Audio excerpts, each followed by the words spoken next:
On November 2nd, an extremely fast object streaked across the Martian sky. An amateur astrophotographer named Stephen Byrne noticed it in the raw images from NASA's Perseverance rover. He created a quick time-lapse video. 9 minutes of data were compressed, and there it was, moving at 60 kilometers per second, opposite to the usual motion of the stars. But this is where things get strange. As other users began to analyze those same images, and they claimed to have seen multiple objects, not just one. Multiple fast-moving anomalies in the data from October 3rd, plus a mysterious green flash that no one could explain.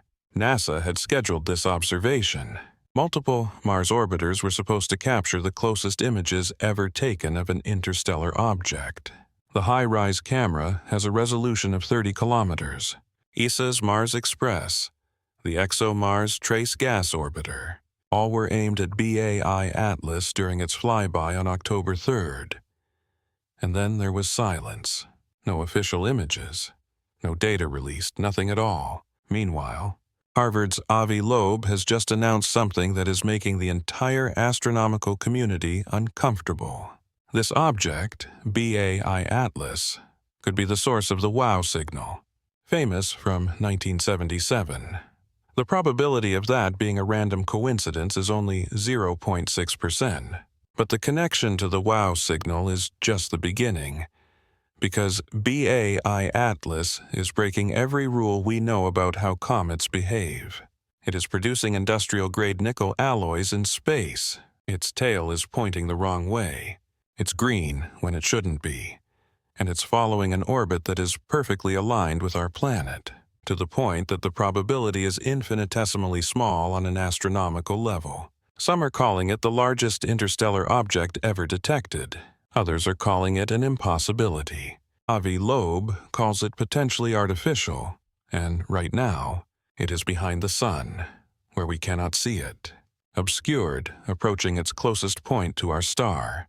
What will happen when it re-emerges? Before we delve deeper, if you find this fascinating, please like and subscribe, so you don't miss what's coming next.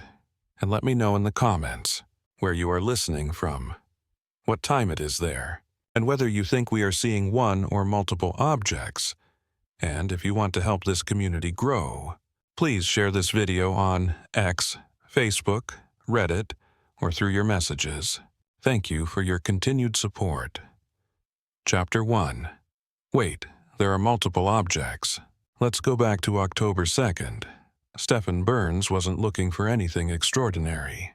He was simply processing raw image data that NASA made publicly available from the Perseverance rover. The rover had been instructed to observe the night sky during a specific time frame, the window when Comet Atlas was predicted to make its closest pass by Mars. Closest is just a relative term. We're talking about a distance of 29 million kilometers. Burns took consecutive images over 9 minutes and stacked them into an animation. In astrophotography, this technique reveals motion that is otherwise invisible in a single frame. The stars appear to move across the frame due to the rotation of Mars, but this time was different.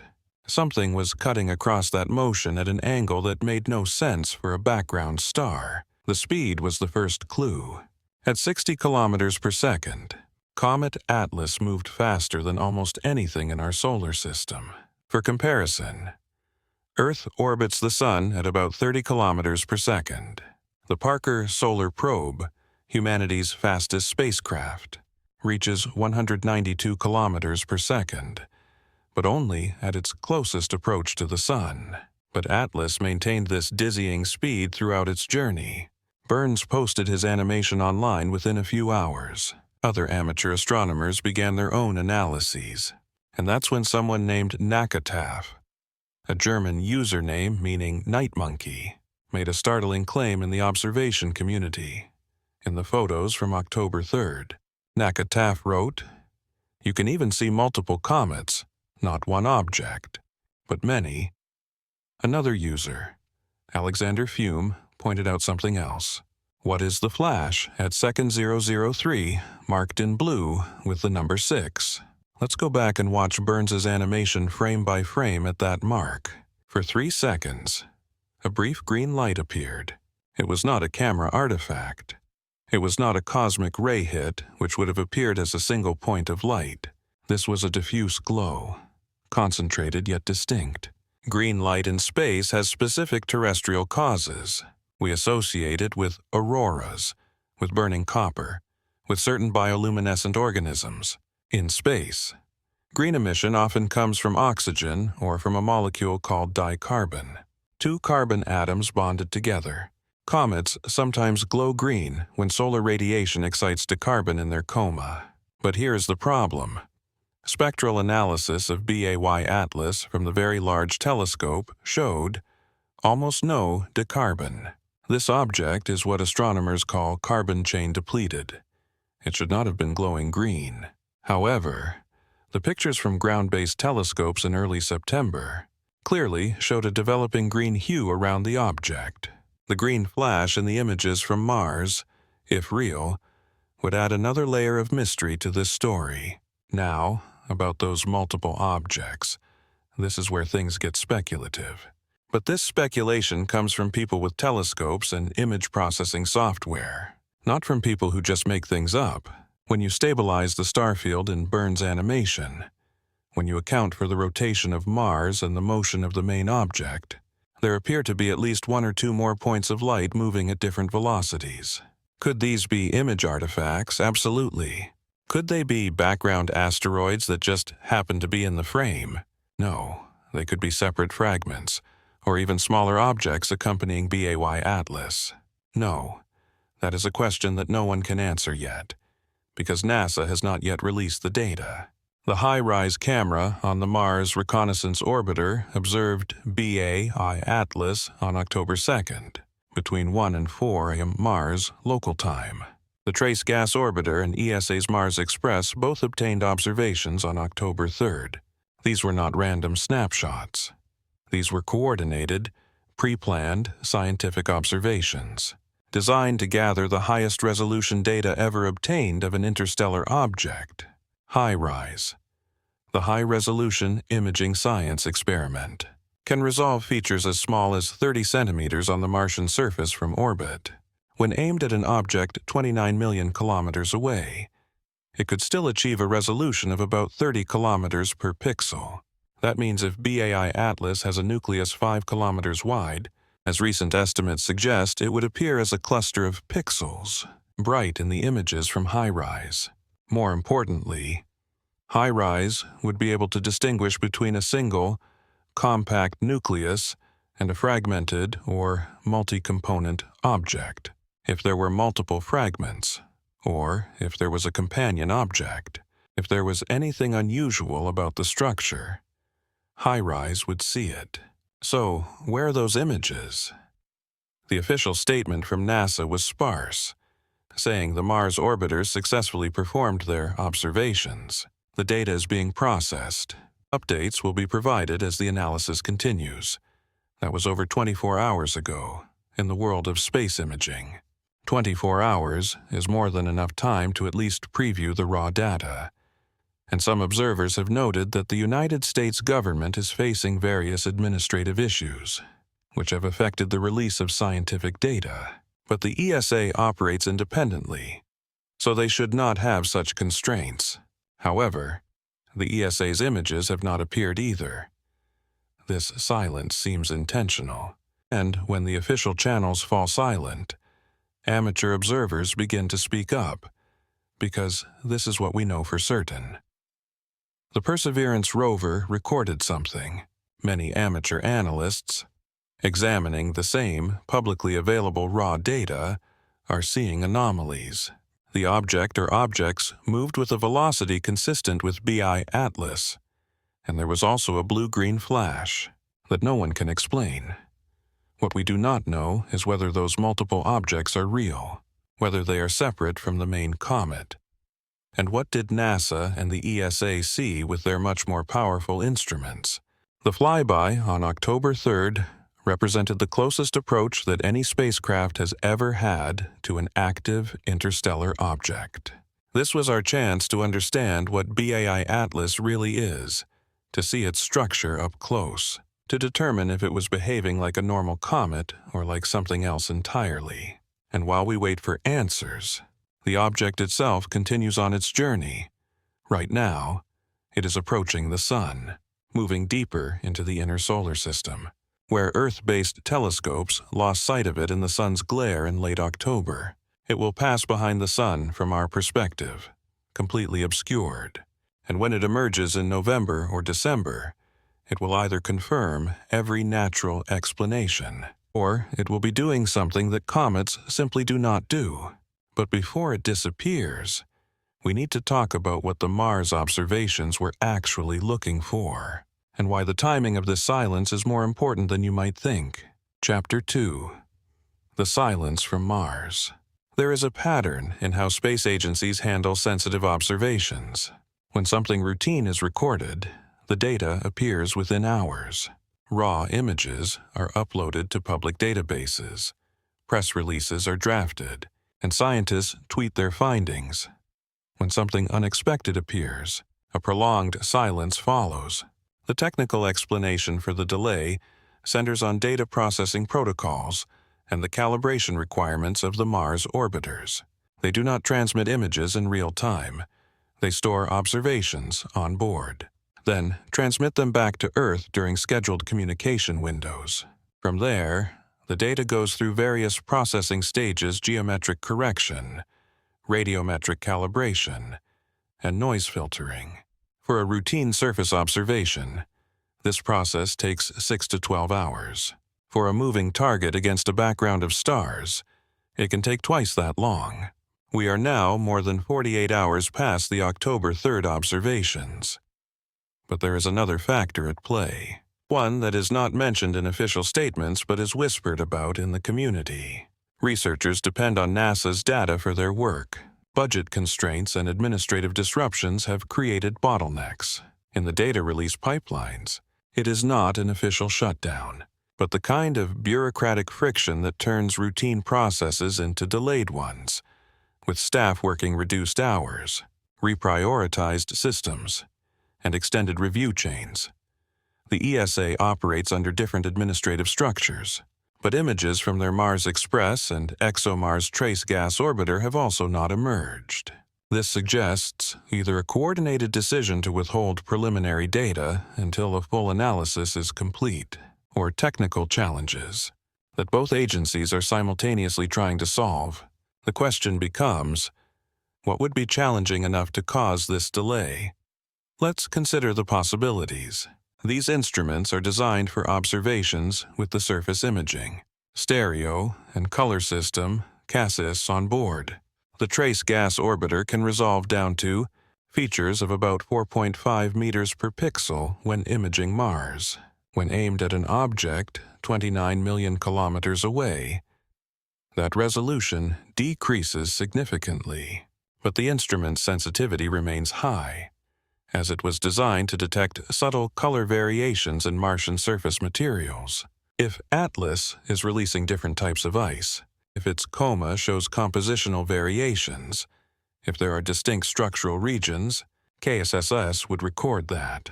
The Mars Express spacecraft carries the high-resolution stereo camera, and despite its name, its focus is less on three-dimensional terrain for a distant comet. Its stereo capability is less important than its ability to image in multiple wavelengths at once.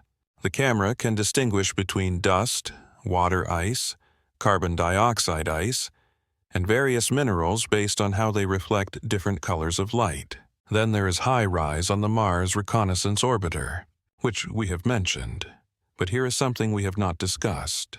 HiRISE does not just take pictures. It collects data across 3 color bands: blue, green, red, and near-infrared when aimed at a comet. Those color bands reveal different aspects of composition and activity. Blue-green light interacts with the gases in the coma, while red and near-infrared penetrate the thin dust to reveal the structure beneath. If the comet is ejecting jets of material from specific locations on its nucleus, if those jets have different compositions, If brightness varies across the objects in ways that suggest a non-uniform surface, HiRISE will record it all. And here's the thing about these sensitive images. They sometimes show features that require consultation before being released. Not because of a conspiracy, but because preliminary observations can be misinterpreted without the proper context. If HiRISE captures something that looks unusual, the mission scientists will want to rule out instrument errors, cosmic ray hits, or processing artifacts before releasing the data. But while we wait for the official channels to open up, there is Simeon Smouse. Smouse is an astrophotographer who specializes in processing raw planetary data. He is known in the community for his ability to extract signals from images, noise, stabilize shaky video, and highlight subtle features that initial processing missed. On November 1st, the day before the October 2nd time-lapse video by Stefan Burns, Perseverance took a series of night sky images. These images were posted to NASA's raw image database. Like all of Perseverance's images, they were posted within a few hours of being received on Earth. Smiles downloaded them, applied his processing techniques, and claimed to have seen an early glimpse of BA Atlas in those frames. This claim has not been independently verified, as the object would be extremely faint at that distance and angle. But if valid, it suggests that the comet could have been detected even before the main observation window. Even more intriguing, Chamas noted that the motion he detected did not quite match the predicted trajectory. It was a near match, but there was a small deviation. He posted his findings on social media, stating that more analysis was needed, but that the preliminary results were intriguing. After that, just like the official sources, he too went silent. Was he still analyzing? Had he found something he wanted to confirm before discussing it publicly? Or had he been asked to remain silent? We don't know. What we do know is that there is a gap between what should be routine announcements and what is actually happening. A gap between the scheduled observations and the data we are able to review. A gap filled by amateur discoveries, unexplained green flashes, and claims of multiple objects that no one can officially confirm or deny. The Perseverance rover continues its surface mission, its cameras still active. Its data continues to be uploaded to the public database. But the specific images from those crucial nights, the most important images, are the ones being reviewed in silence. On October 29th, BA Atlas will reach perihelion, its closest approach to the Sun. At that point, it will be completely behind our star from Earth's perspective, invisible to ground-based telescopes as well as space observatories. The observation window is closing. Whatever NASA and ESA have seen, whatever Smouse has found, whatever was happening behind the review processes and data pipelines, the clock was ticking. Because if there was something unusual about this object, if those varied bright spots were real, if the 6 blue flashes meant something, we needed to know before it disappeared into the sun's glare. And if we didn't get those answers, we would have to wait until November, when the comet emerged on the other side, potentially changed after its close encounter with the sun, possibly having done something that natural comets do not do. But there was another reason why the timing was critical. Because while we were focused on what the Mars observations might reveal, Avi Loeb was looking back into the past, tracing the path of BAI Atlas, not just through our solar system but also through time. And what he found connected this object to one of the most famous unexplained signals in the history of astronomy. Chapter 3. The WOW Signal. August 15th, 1977. The Big Ear radio telescope of Ohio State University was conducting a routine sky survey, searching for signals that might indicate extraterrestrial technological civilizations. The telescope operated automatically, scanning narrow radio frequency bands, printing out intensity readings on continuous paper. Astronomer Jerry Eman was reviewing the printouts 3 days later, when he noticed something that made him grab a red pen. A signal had come through. strong and long, in a narrow frequency band, lasting for exactly 72 seconds. Its intensity was so much higher than the background noise that Eamon circled the alphanumeric string and wrote a single word in the margin: wow. The signal came from the direction of the constellation Sagittarius, near the globular cluster M55. It was detected at a frequency of 1,420 MHz, which is in a protected band for radio astronomy. No human transmissions are permitted at that frequency, and the signal's bandwidth was very narrow, under 10 kHz, precisely what you would expect from an artificial transmitter rather than a natural astronomical source. Big Ear never detected it again. Subsequent observations found nothing near M55. The WOW signal remained one of astronomy's deepest mysteries, until Avi Loeb decided to calculate where BAI Atlas was on that day, working backwards from the object's current orbit and velocity. Loeb traced its path through space back to August 1977. BAI Atlas would have been about 600 astronomical units from Earth. That is 600 times the distance between the Earth and the Sun, very far out in the outer reaches of the solar system, but not yet truly in interstellar space. The WOW signal originated from celestial coordinates with a right ascension of 1925 and a declination of -27 degrees. These coordinates point towards the constellation of Sagittarius. Webb calculated the position of BAI Atlas on August 15, 1977. The object would be at a right ascension of 1921 and a declination of -19 degrees. A difference of 4 degrees in right ascension, and 8 degrees in declination. In astronomical terms, that is astonishingly close. The probability of two random directions in the sky aligning within 9 degrees of each other is about 0.6%. But alignment alone does not prove causation. Loeb went further.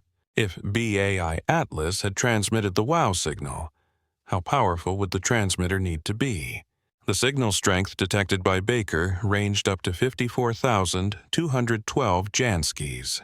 A Jansky is a unit for measuring radio flux density. For comparison, the strongest radio sources in the sky, like the Sun or Jupiter, typically have strengths of hundreds to thousands of Janskis when observed at specific frequencies, at a distance of 600 astronomical units.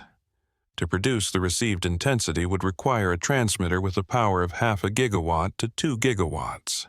That is the power range of a typical nuclear reactor on Earth. Not impossible, not even particularly advanced by the standards of a civilization capable of interstellar travel, but noteworthy, because it is precisely the kind of reasonable energy budget for a probe in deep space trying to communicate across vast distances. There is one more detail. The WOW signal showed a small frequency shift.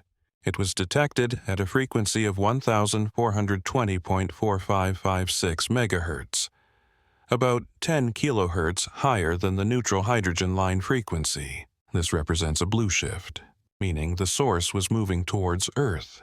BAI Atlas was moving towards the Sun at a speed of approximately 60 kilometers per second, when you account for the motion and geometry of the Earth.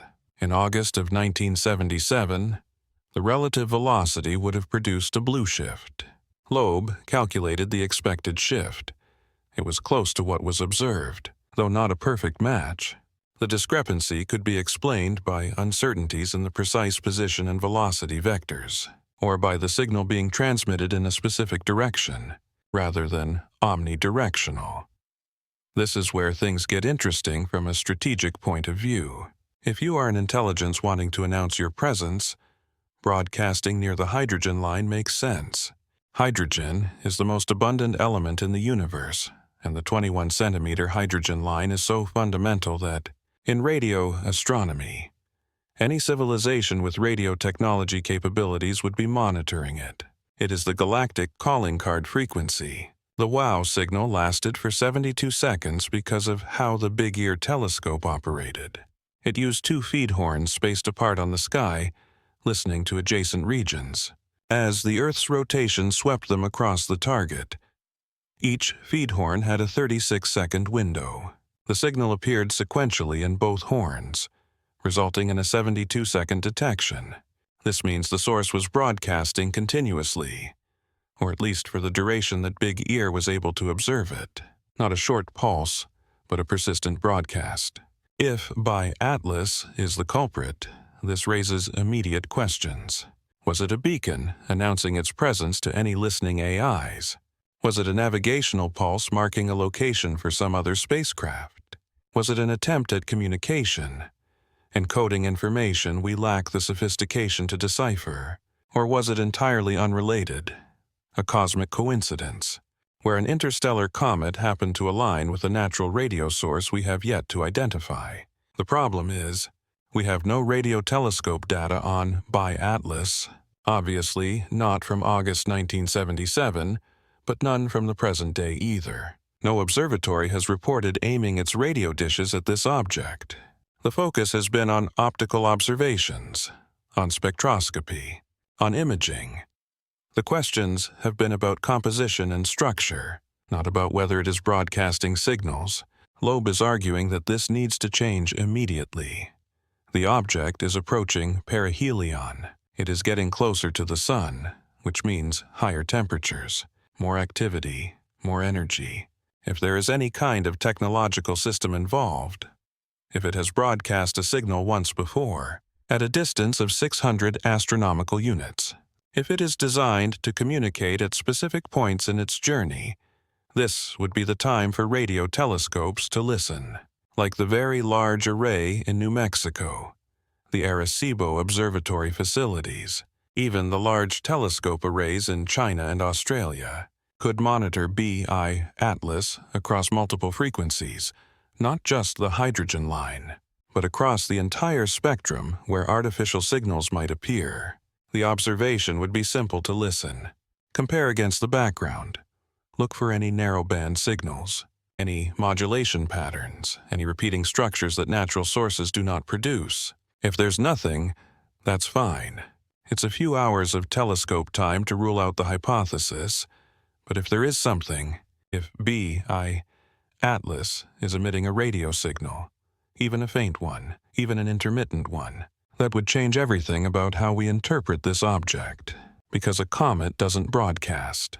A chunk of ice and rock, even from another star system, doesn't produce radio signals at specific frequencies. Natural astronomical sources do produce radio emissions, but they are broadband, chaotic, lacking structure. The wow signal, in contrast, was structured. It was narrow band. It occurred at a meaningful frequency, and if Avi Loeb is right about the alignment, if the 0.6% coincidence is actually causation, then somewhere in the outer solar system 48 years ago, something transmitted a signal strong enough for us to notice that something is now hurtling past Mars, hidden behind the sun from our perspective, doing things that comets are not supposed to do. The question isn't whether we should listen. The question is, why haven't we already? As comets approach the sun, they begin to release material from their surfaces. Ice sublimates directly from solid to gas. Dust particles are lifted. Trapped volatiles escape. And sometimes, if the comet gets hot enough, small amounts of metals will vaporize from the dust grains of nickel and iron embedded in the ice, appearing together in these outgassing plumes, always together, because they form together in stellar processes, exist together in meteoritic material, and sublimate at similar temperatures. The ratio varies slightly from comet to comet, but it follows a predictable pattern for every nickel atom you detect. You would expect to see about 10 iron atoms, as was the case for the previous interstellar comet. 2I Borisov followed this rule perfectly, and comets in the solar system also follow it. Every icy celestial body that we have observed showing metallic emissions has followed it, except for 2I Atlas.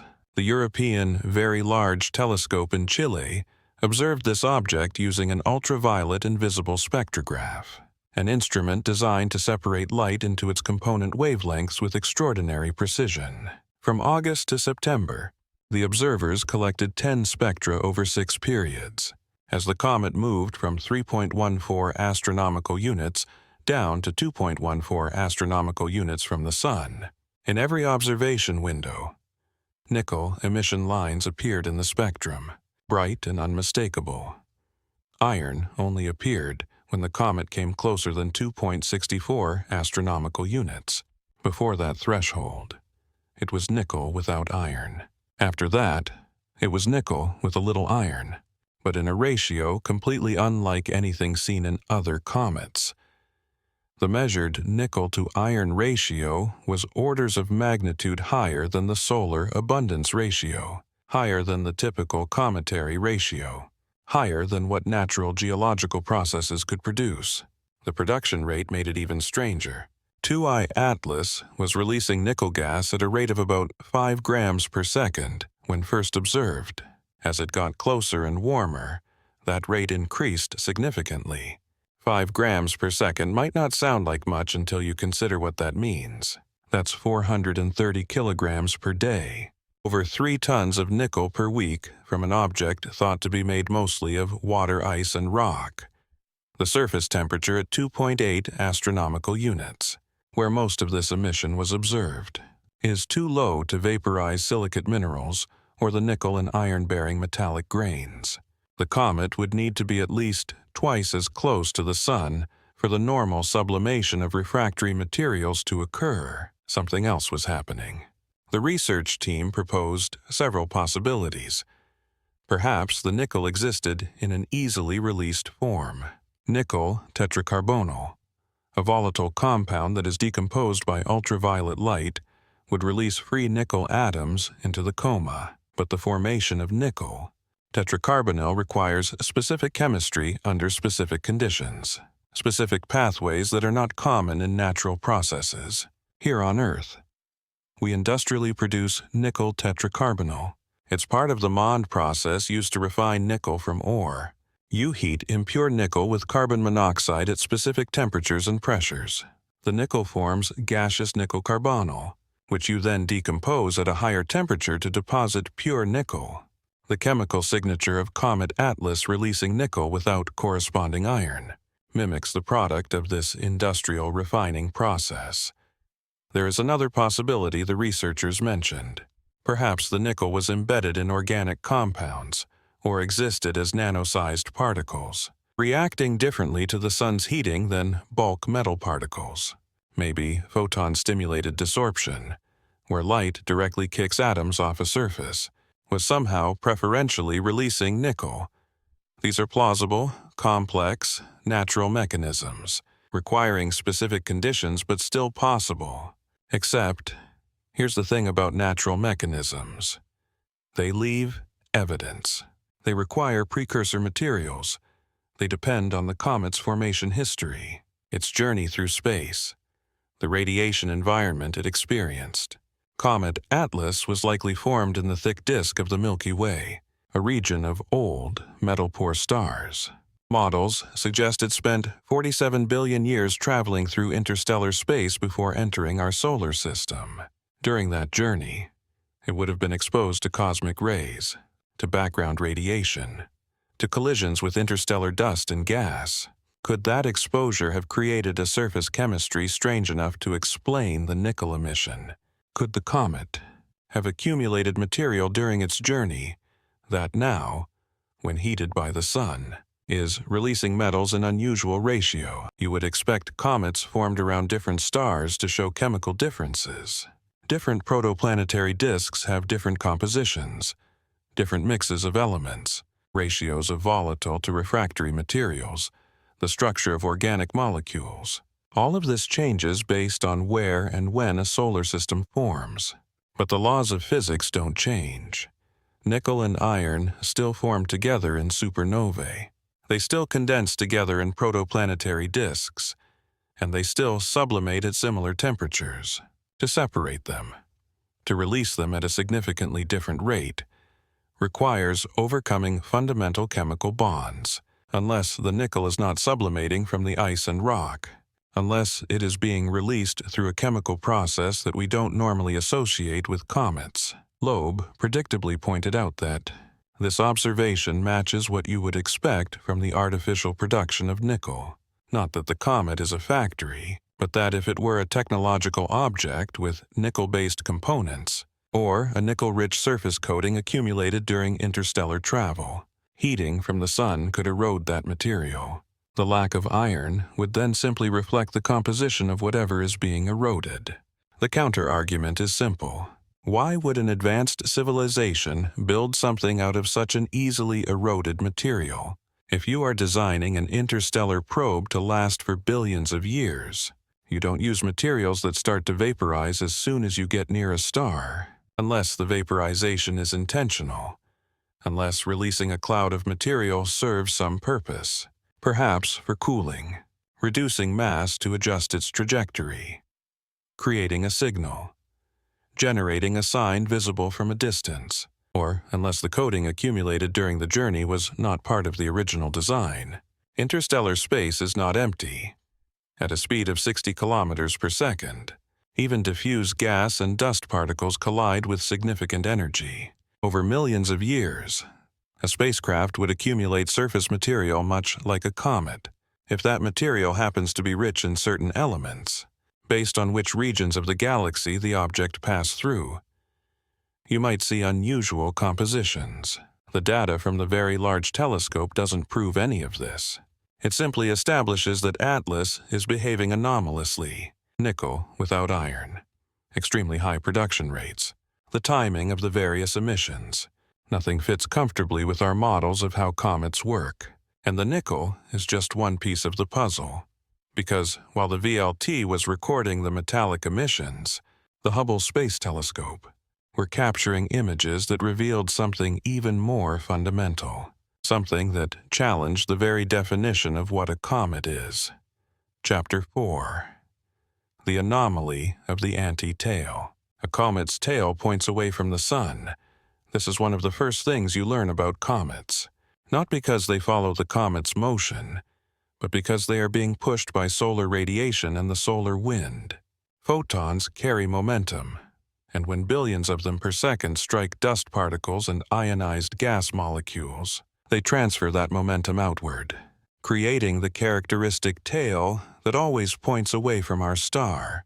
Direction is so fundamental to a comet's behavior that when astronomers spot one, they can immediately determine where the sun is just by looking at the direction of its tail.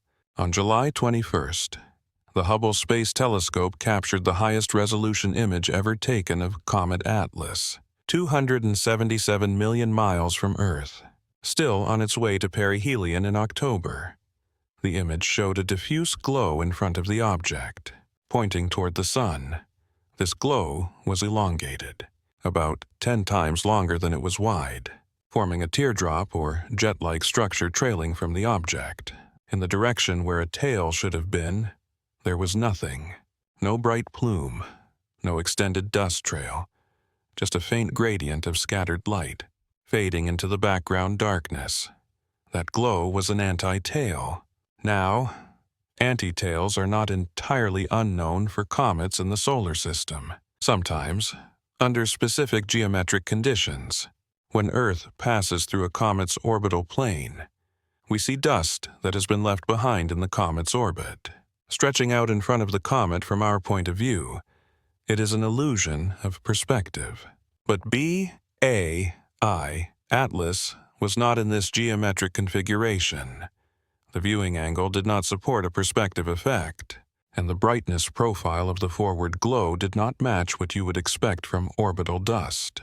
David Jewett, an astronomer at UCLA who led the Hubble observations, analyzed the surface brightness as a function of distance from the nucleus.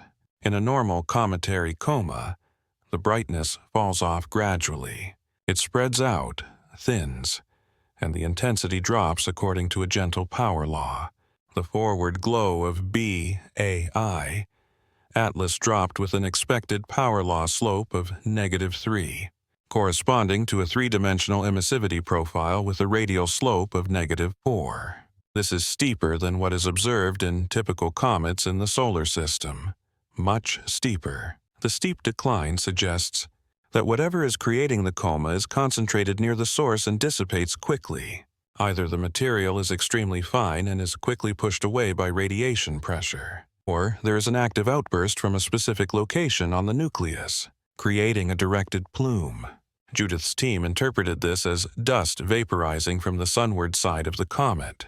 Solar heating would be strongest on the sun-facing hemisphere. As the dust rises, the dust cloud expands forward before radiation pressure begins to push it back.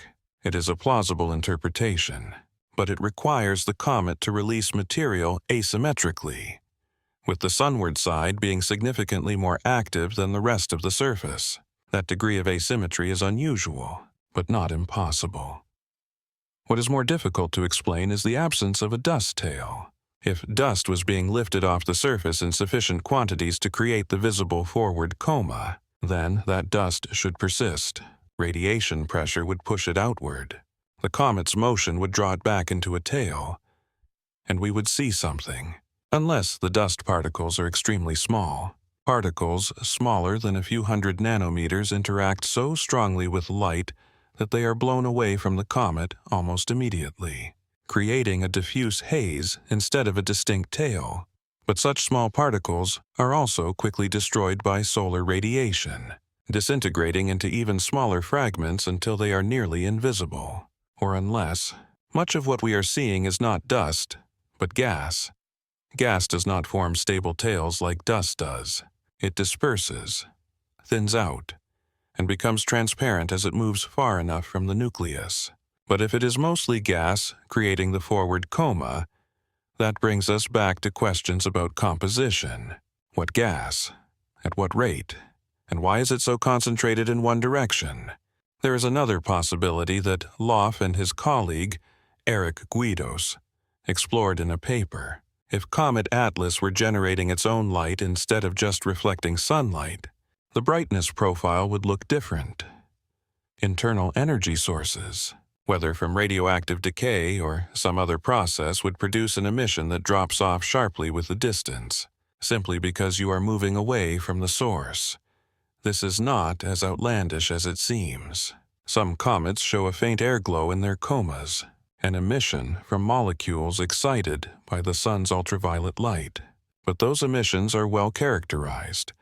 We know what wavelengths to expect, what intensities, what structures. Apple's image is broadband.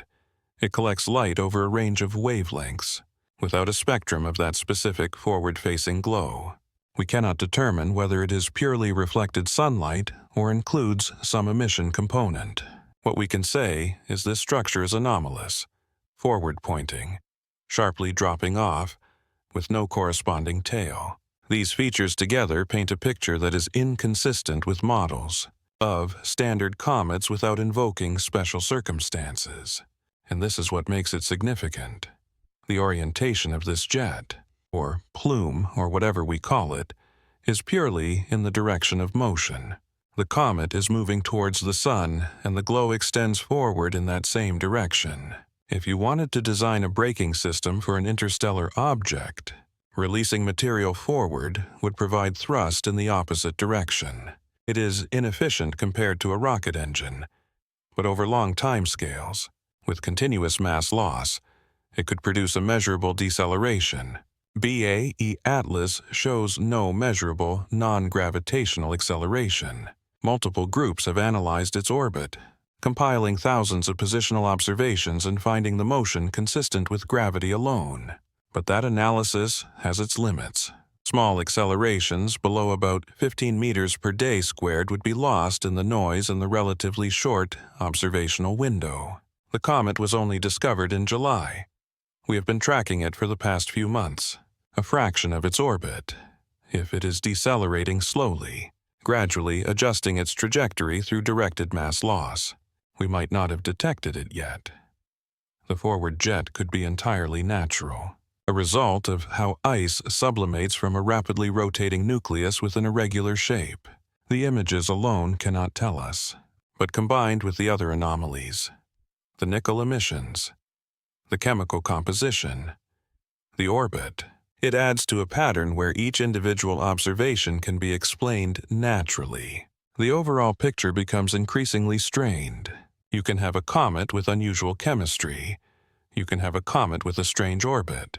You can have a comet with asymmetric outgassing.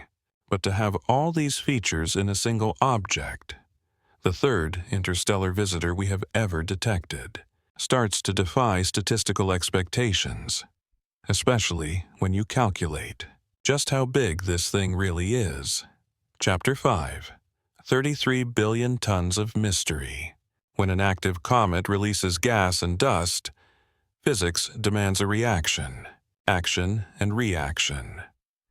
Material ejecting from the surface creates a thrust. Not much, but it is measurable. A typical comet can experience non-gravitational acceleration of a few hundred meters per day, squared for weeks and months. This causes the orbit to deviate from a purely gravitational path. Astronomers use these deviations to estimate the mass a comet is losing and, by extension, how massive its nucleus must be. Larger objects resist acceleration. A small nucleus releasing material will deviate noticeably. A large one barely budges. From May 15th to September 23rd, 227 observatories around the world tracked 3I Atlas. More than 4,000 individual position measurements were compiled at the Minor Planet Center, the International Clearinghouse for Small Body Data. Richard Chloe, Peter Veris, and Avi Loeb analyzed this dataset. They fit the observations to a purely gravitational orbit, calculating where the comet should have been at each moment, based only on the sun's gravity and perturbations from the planets. Then they looked for deviations. The upper limit on the non-gravitational acceleration was less than 15 meters per day squared. Perhaps much less, perhaps even zero, but certainly at that threshold. This is astonishingly small for an active and visibly outgassing comet. The James Webb Space Telescope detected carbon dioxide streaming from Atlas at a rate of about 150 kilograms per second in early August, which is 13 tons per day. As the comet moved closer to the sun in September, that rate likely increased. When you eject mass at high velocity, the law of conservation of momentum dictates that the remaining object experiences a force. As it leaves the surface, it has an outflow velocity of about 440 meters per second, as measured by Webb's spectrographs. Putting the numbers in, multiply the mass loss rate by the velocity, divided by the comet's mass. The result tells you how much the comet will accelerate. But by Atlas shows negligible acceleration. Despite its continuous mass loss, its nucleus must be large enough for the thrust to become undetectable within the observational noise. The calculation yields a minimum mass of 33 billion tons. Think about that number. The first interstellar object, Oumuamua, had an estimated mass of somewhere between 10 million and 100 million tons, depending on assumptions about its density and shape. The second object, 2I Borisov, likely weighed a few hundred million to a few billion tons, based on its brightness and level of activity. By Atlas weighs at least 33 billion tons, possibly even more. As that is only a lower limit, it could be 10 times heavier and still fit the observations. This makes it 1,000 to 1,000,000 times heavier than the previous interstellar visitors. And this is where the statistics become uncomfortable. Models of how interstellar objects form and are ejected from planetary systems predict a size distribution. Small objects should be vastly more numerous than large ones. This isn't arbitrary. It's based on what we know about planet formation, on gravitational interactions, on how matter is thrown out of solar systems. For every kilometer-scale object floating in interstellar space, there should be thousands of objects 100 meters wide. For every 100-meter object, there should be thousands more at 10 meters. The distribution follows a power law. When we discovered Oumuamua at about 100 meters in size, that was expected. Small objects are common. They are harder to detect because they are faint. But with telescopes constantly scanning the sky, we are bound to find them. 2I Borisov was larger and more active. also fit within the same framework. Larger than Oumuamua, but still within the range that models predicted we would encounter. Atlas breaks the mold. Its minimum diameter, based on that 33 billion ton mass estimate, exceeds 5 kilometers. More realistically, based on what we know about comet densities, it is probably between 5 and 10 kilometers wide. Objects this large should be extremely rare. The models suggest we should detect somewhere between 10,000 and 100,000 smaller interstellar objects before encountering one this large. We have only detected 2, which makes this a major anomaly. To put it mildly, if Atlas were truly more than 5 kilometers wide and we only saw it as the third interstellar object ever identified, then either our models of the interstellar object population are catastrophically wrong, or we are exceptionally and statistically absurdly lucky, or Atlas is not a random sample from the expected population. The luck hypothesis requires believing that we hit a 1 in 10,000 chance or worse, which is possible but uncomfortable. The flawed model's hypothesis means rethinking fundamental assumptions about how planetary systems form and evolve, about how objects are ejected into interstellar space, about the mass distribution of wandering debris within the galaxy.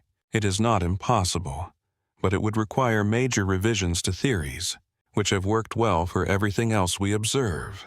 The non-random hypothesis suggests that Atlas is unusual for reasons beyond statistics. Perhaps it formed through a rare process that creates large objects more frequently than standard planet formation models predict.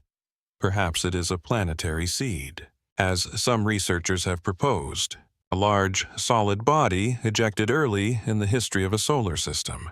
Or perhaps it is following a deliberate trajectory that brought it here, making its detection not a matter of chance, but of design.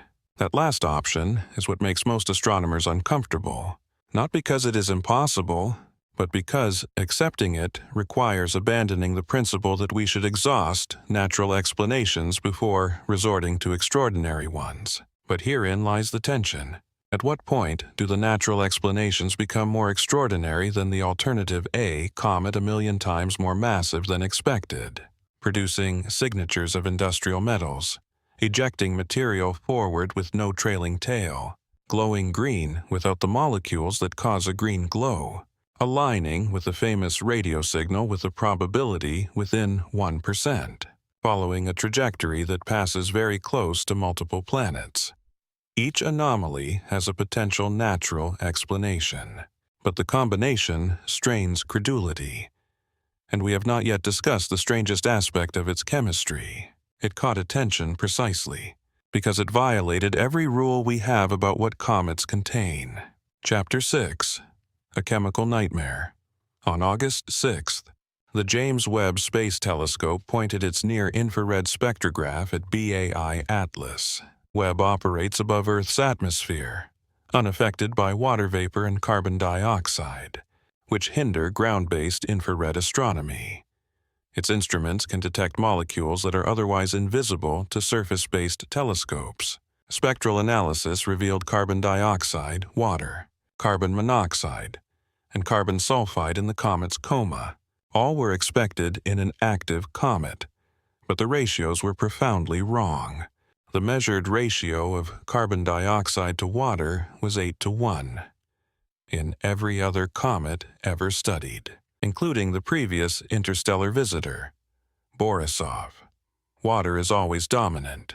Carbon dioxide exists as a minor component, typically accounting for 5 to 10% of the total volatiles, with water making up the bulk of the comet's material. As water is abundant in the protoplanetary disks where comets form, Atlas reverses this completely, with 8 molecules of carbon dioxide for every 1 molecule of water.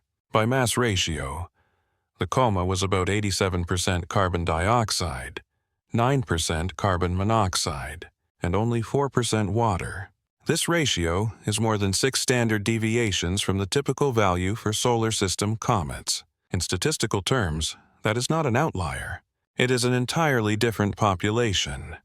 Martin Cardinal, the astronomer who led the Webb observations, noted that such a high carbon dioxide content could indicate that the comet formed near the carbon dioxide snowline in its parent protoplanetary disk. This is the distance from a young star where the temperature drops low enough for carbon dioxide to condense into solid ice in our solar system. That line is farther from the Sun than the water snowline. Objects forming between these two boundaries would be rich in carbon dioxide, but even then, you would still expect water to be present as a significant component, not reduced to a mere 4%. Another possibility involves radiation processing. BAI Atlas has spent billions of years in interstellar space, bombarded by cosmic rays. This radiation could alter the surface chemistry, breaking down water ice molecules while leaving carbon dioxide relatively intact. Over enough time, you could create a carbon dioxide-rich surface layer, but that would be a surface effect. Once a comet approaches the Sun and begins to release material, you would expect to dig through the processed layer and start seeing more typical components underneath. Spectral analysis showed no signs of this transition. The ratio of carbon monoxide added another puzzle. At one point, 4 times the amount of water. It was higher, but not as extreme as carbon dioxide. And carbon monoxide is even more volatile than carbon dioxide. It sublimates at a lower temperature. So, if the comet were simply heating up and releasing its ices in order of volatility, carbon monoxide would have come out first and in large quantities. Instead, it was carbon dioxide that dominated, with carbon monoxide as a secondary component and water a very distant third. This chemistry suggests formation conditions unlike anything in our solar system. Either the comet came from a protoplanetary disk with a completely different composition from the one that formed our planets, or it underwent processes during its journey that altered its structure into something we have never encountered before. And then there was the polarization of light as it scattered off the dust particles. It becomes polarized. The degree and direction of polarization depend on the size, shape, and composition of the particles, as well as the angle from which you are observing. Astronomers use polarization to infer the properties of cometary dust, which is difficult to measure directly. A team led by Zach Gray observed Atlas through polarizing filters for several weeks. They measured the polarization as a function of the phase angle, which is the angle between the Sun, the comet, and Earth. The results were unlike any object in the solar system. Atlas showed extreme negative polarization at small phase angles. The polarized light was oriented perpendicular to what every other comet, asteroid, and dusty body exhibits. The magnitude of this negative polarization far exceeded anything in existing databases. Negative polarization can occur when light scatters off particles with specific optical properties, but achieving the observed level requires an unusual combination of size, composition, and structure. The dust particles would need to be larger than typical cometary dust, perhaps with a complex internal structure or an unusual refractive index, or the scattering is not happening in the way we typically model it. If the dominant light source is not scattered sunlight, but also includes emission from the object itself, the polarization signatures would change. Fluorescence from gases could create different polarization patterns than pure dust scattering. But once again, that would require explaining what is emitting the light and why. The polarization study, the counterintuitive chemistry from Webb, the depletion of carbon chains that somehow still allows for blue light. 6 of these observations combine to paint a picture of an object that defies expectations at every level. You can construct scenarios where each individual finding makes sense. A comet from a carbon dioxide-rich formation region, dust with unusual optical properties from prolonged radiation exposure, surface chemistry altered by billions of years in space. But explaining them all simultaneously in a single object requires stacking uncertain conditions on top of each other. The comet would need to form in just the right place to be dominated by carbon dioxide. then be ejected at just the right time, to spend billions of years in interstellar space, accumulating radiation damage, then happen to acquire dust on that journey with optical properties unlike anything we normally see, and then enter our solar system on an orbit that brings it unusually close to multiple planets. The more specific conditions that are required, the less likely the scenario becomes, and there is one more detail that deepens the mystery. That is the detection of cyanogen. Cyanogen is a carbon-nitrogen compound. It is not rare in comets, but its presence is intriguing because initial observations detected it in Comet Atlas, while simultaneously showing a strong depletion of other carbon chain molecules like dicarbon and tricarbon. Luis Salazar Manzano at the University of Michigan analyzed spectra from the Kitt Peak Observatory. His team found evidence of cyanogen emission before the comet got close enough to the Sun to become highly active. This suggests that cyanogen was present in a volatile form near the surface, easily released with minimal heating. But cyanogen production in comets usually correlates with the presence of complex organic molecules and carbon chains. Finding one without the others is unusual, was a surprise, like discovering smoke without a fire, unless the chemistry didn't follow the paths we assumed, unless the molecules weren't created through the standard processes of cometary formation and evolution, unless they were introduced through mechanisms we hadn't yet considered. The chemical signature of BI Atlas read like a comet designed to be confusing. Each measurement revealed properties that could technically be natural. But when taken together, they push the boundaries of what natural processes create. And while chemists debated isotopic ratios, and spectroscopists argued over emission line profiles, Avi Loeb was calculating something else entirely, something that made the question of chemistry secondary to a more pressing concern about what this object could do. Next, Chapter 7. The Precursor Probe Theory. Loeb started with a simple geometric calculation BY Atlas had passed within about 29 million kilometers of Mars on October 3rd. But that wasn't the closest point of its approach to Mars's orbital path. The minimum orbit intersection distance, a measure of how close one object's orbit comes to the entire orbital path of another, was just 2.7 million kilometers. 2.7 million kilometers sounds vast. It's approximately 7 times the distance between the Earth and the Moon, but in terms of orbital mechanics, especially for an object traveling at 60 kilometers per second, it's remarkably close. Close enough that a small velocity adjustment could have brought the comet into direct contact with Mars. Loeb ran the numbers of velocity change of 10 to 15 kilometers per second. Applied during September, would have closed that closest approach distance to zero. The comet would have impacted Mars, or at the very least passed through the planet's atmosphere. Now, comets don't make such large orbital changes. The outgassing thrust from a natural comet can produce velocity changes of a few hundred meters per second over many months.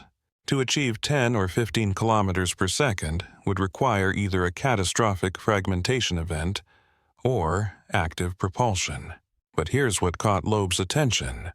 What if BY Atlas wasn't a single object?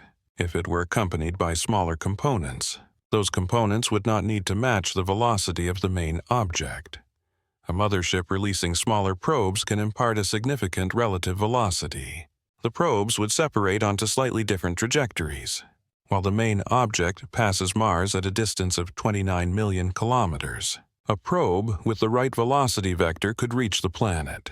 The Webb telescope measured the outflow velocity of gas coming off Atlas at 440 meters per second. That is the speed of material naturally vaporizing from the surface. But if something were ejected intentionally, if a probe separated from the main body by mechanical force, rather than vaporizing due to heat, it could achieve a much higher speed. A velocity of 10 kilometers per second is not unreasonable for a separation maneuver. It is well within the capabilities of conventional rocket engines. Even a simple spring-loaded release mechanism could impart several kilometers per second to a small object. So, LF asked, If Atlas had released pre-impact probes in September, could they have reached Mars? The answer is yes, depending on the timing and direction. A probe could reach Mars in anywhere from a few days to a few weeks after separation. Now, we need to think about the practical implications of that. The high-rise camera on the Mars Reconnaissance Orbiter was looking for Atlas. It was calibrated to detect an object 5 to 10 kilometers wide, at a distance of 29 million kilometers. But high-rise is designed to image the surface of Mars. It can resolve features as small as 30 centimeters. If a smaller object, say 100 meters wide, passed closer to Mars, even within a few 100,000 kilometers, high-rise could have detected it, except that high-rise was aimed at the expected position of the main comet. If a pre-impact probe arrived from a different angle, following a different path, it could have approached Mars unobserved by the spacecraft dedicated to tracking Atlas. The sky observations from the Perseverance rover become more interesting in this context. Those images that suggest the possibility of multiple objects, the ones that Stefan Burns and others have analyzed, were captured in a time window when both the main comet and any potential companions would be visible. If there were multiple, fast-moving objects in those images, if that was not just a processing error or background noise, we might be seeing evidence of a distributed system rather than a single compact nucleus. Webb calculated further. He considered what happens after perihelion, after the comet rounds the Sun and emerges on the other side. Mars, Curiosity, Europa, Clipper, Lucy, Cycle, Parker, Solar Probe, Punch, ESA's SOHO and JUICE. That is a truly impressive lineup. Every active space telescope and planetary mission has been pointed at this object at some point. But the release of data has not matched the observation schedule. Webb's spectral analysis from August appeared quickly, published as a preliminary draft within a few weeks, and Hubble's July images were made public. SpaceX's results on carbon dioxide emissions were shared. Then, October came and the flow stopped. The Mars observations from the 1st to the 7th of the new month should have been the easiest to release. The Mars orbiters regularly release their images within a few days. The HiRISE website usually updates with new images of the Martian surface every few days, sometimes daily during active observation campaigns. Yet there was nothing from the flyby. The Biolus case had emerged. ESA operates under different administrative structures than NASA, different funding sources, different oversight, different public communication requirements. When both agencies go silent simultaneously about the same target, it suggests coordination. Coordination could mean collaboration. Scientists from both agencies working together, agreeing to wait until all the data is analyzed before making a statement. This is reasonable for complex observations, where preliminary results could be misinterpreted, or coordination could mean consultation. Discovering something unexpected, requiring discussion on how to present it, what context to provide, what additional verification needs to be completed before going public. The silence from Simeon Smiles, the astrophotographer who claimed to have seen early glimpses in the 1/10th images, added another layer. Amateur observers usually share their findings eagerly. The community thrives on rapid discussion, on community verification, on collaborative analysis. When someone goes silent after making a compelling claim, it usually means one of two things. Either they have found an error and are embarrassed, or they have found something significant and are preparing a more detailed presentation. Smiles did not retract his observations, nor did he post any corrections. He simply stopped commenting. Meanwhile, amateur astronomers continued to work with whatever data was available. The images from Perseverance publicly posted from those October nights remain accessible. Anyone with image processing software can download them, stack them, and search for moving objects. Many independent analysts have now reproduced Stefan Burns's finding of at least one fast-moving object, consistent with bi-Atlas. The debate centers on whether there are additional objects, with some seeing them clearly, while others argue the apparent additional lights are artifacts from the stacking algorithms, due to cosmic ray hits that happen to appear near the comet's path, or due to background asteroids. Without high-resolution data from HiRISE and the ESA orbiters, without official confirmation or denial, the question remains unresolved. What we are seeing is a pattern. Official channels constrained by review processes and institutional caution. Amateur observers filling the void with varying degrees of rigor and reliability. And an object that continues to generate more questions than answers. Consider what we still don't know. Despite months of observation, the precise size of the nucleus. Estimates range from under 1 kilometer to over 10 kilometers, depending on assumptions about albedo and whether we are seeing mostly the nucleus or an extended dusty coma. The rotation rate. Some observations suggest a rapid spin, but others show no clear periodicity. Understanding how fast it's spinning tells us about its structural integrity, about whether it's a single solid body or a loosely bound rubble pile. The source regions of the outgassing is material escaping from discrete jets or from broad areas on the surface. Discrete jets would suggest localized volatile deposits or structural features, while broad emission implies a more uniform surface composition. The degree of fragmentation, if any. Has the nucleus broken into multiple pieces? Are there companion fragments traveling with the main body, or is it still structurally intact? These are fundamental questions that the Mars-based observations were supposed to answer. HiRISE at a 30-kilometer resolution would easily distinguish between a single, compact object and a fragmented or multi-component system. Spectral analysis from Mars Express and EXO. Mars would reveal regional compositional variations, if they exist. The instruments were active. The observations were made. The data exists somewhere in agency archives. We just aren't being shown it. There are innocent explanations, genuinely clogged data pipelines, technical issues, scientists conducting thorough analysis before making a statement, bureaucratic delays, unrelated to the content of the observations.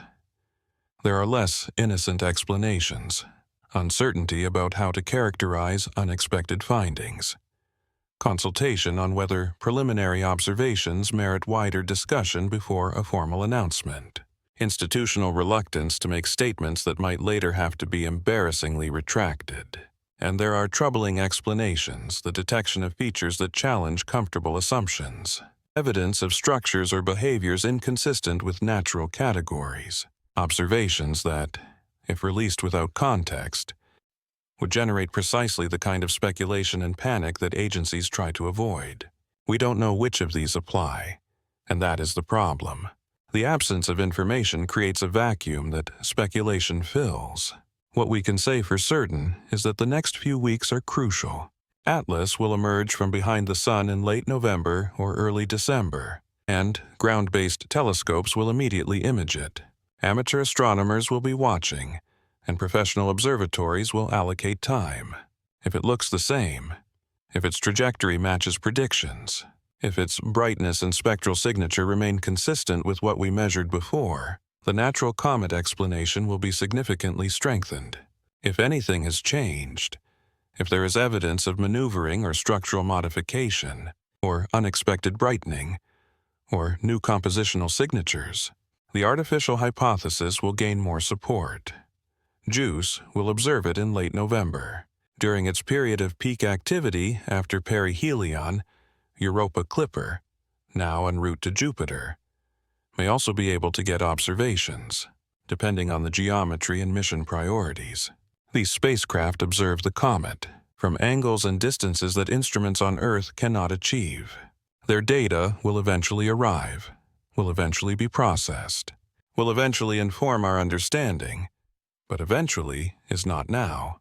Right now, we are in a gap between what has been observed and what has been shared, a gap between amateur discoveries and official confirmation, a gap between the questions we are asking and the answers that exist somewhere in the data files that we cannot access.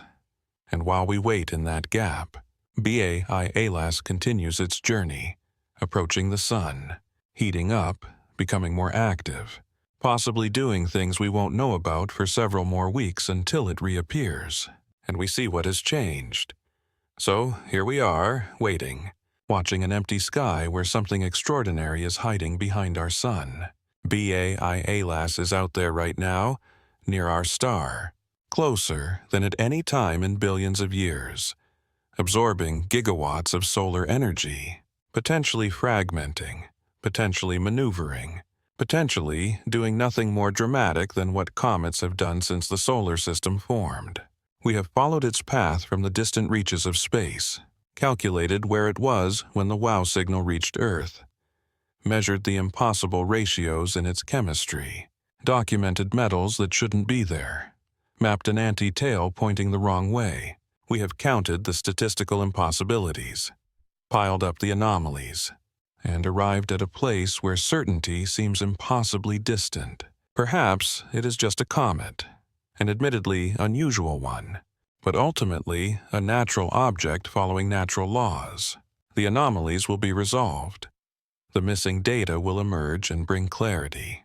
December will come, and the object will look exactly as expected, a little brighter, following its predicted path, confirming that the universe still makes sense. Or perhaps we are watching something that will rewrite every assumption we have about our place in the cosmos. Either way, the next few weeks will tell us, and we will be here when they arrive. Thank you for following this story, for pursuing these questions into uncertainty, for being willing to sit with the mystery instead of demanding easy answers. If you found this valuable, consider liking and subscribing so you can be here when the object emerges, and we finally learn what it is we have been seeing. As always, this content is for educational and entertainment purposes. The science is real, the observations are recorded, but the interpretations remain speculative. We are exploring possibilities, not making definitive claims. Do your own research, question everything, including what you have heard here. For now, by Atlas moves in silence behind the sun. December is approaching. Amateur telescopes are at the ready. Professional observatories have allocated time. The Galileo Project's instruments are recording.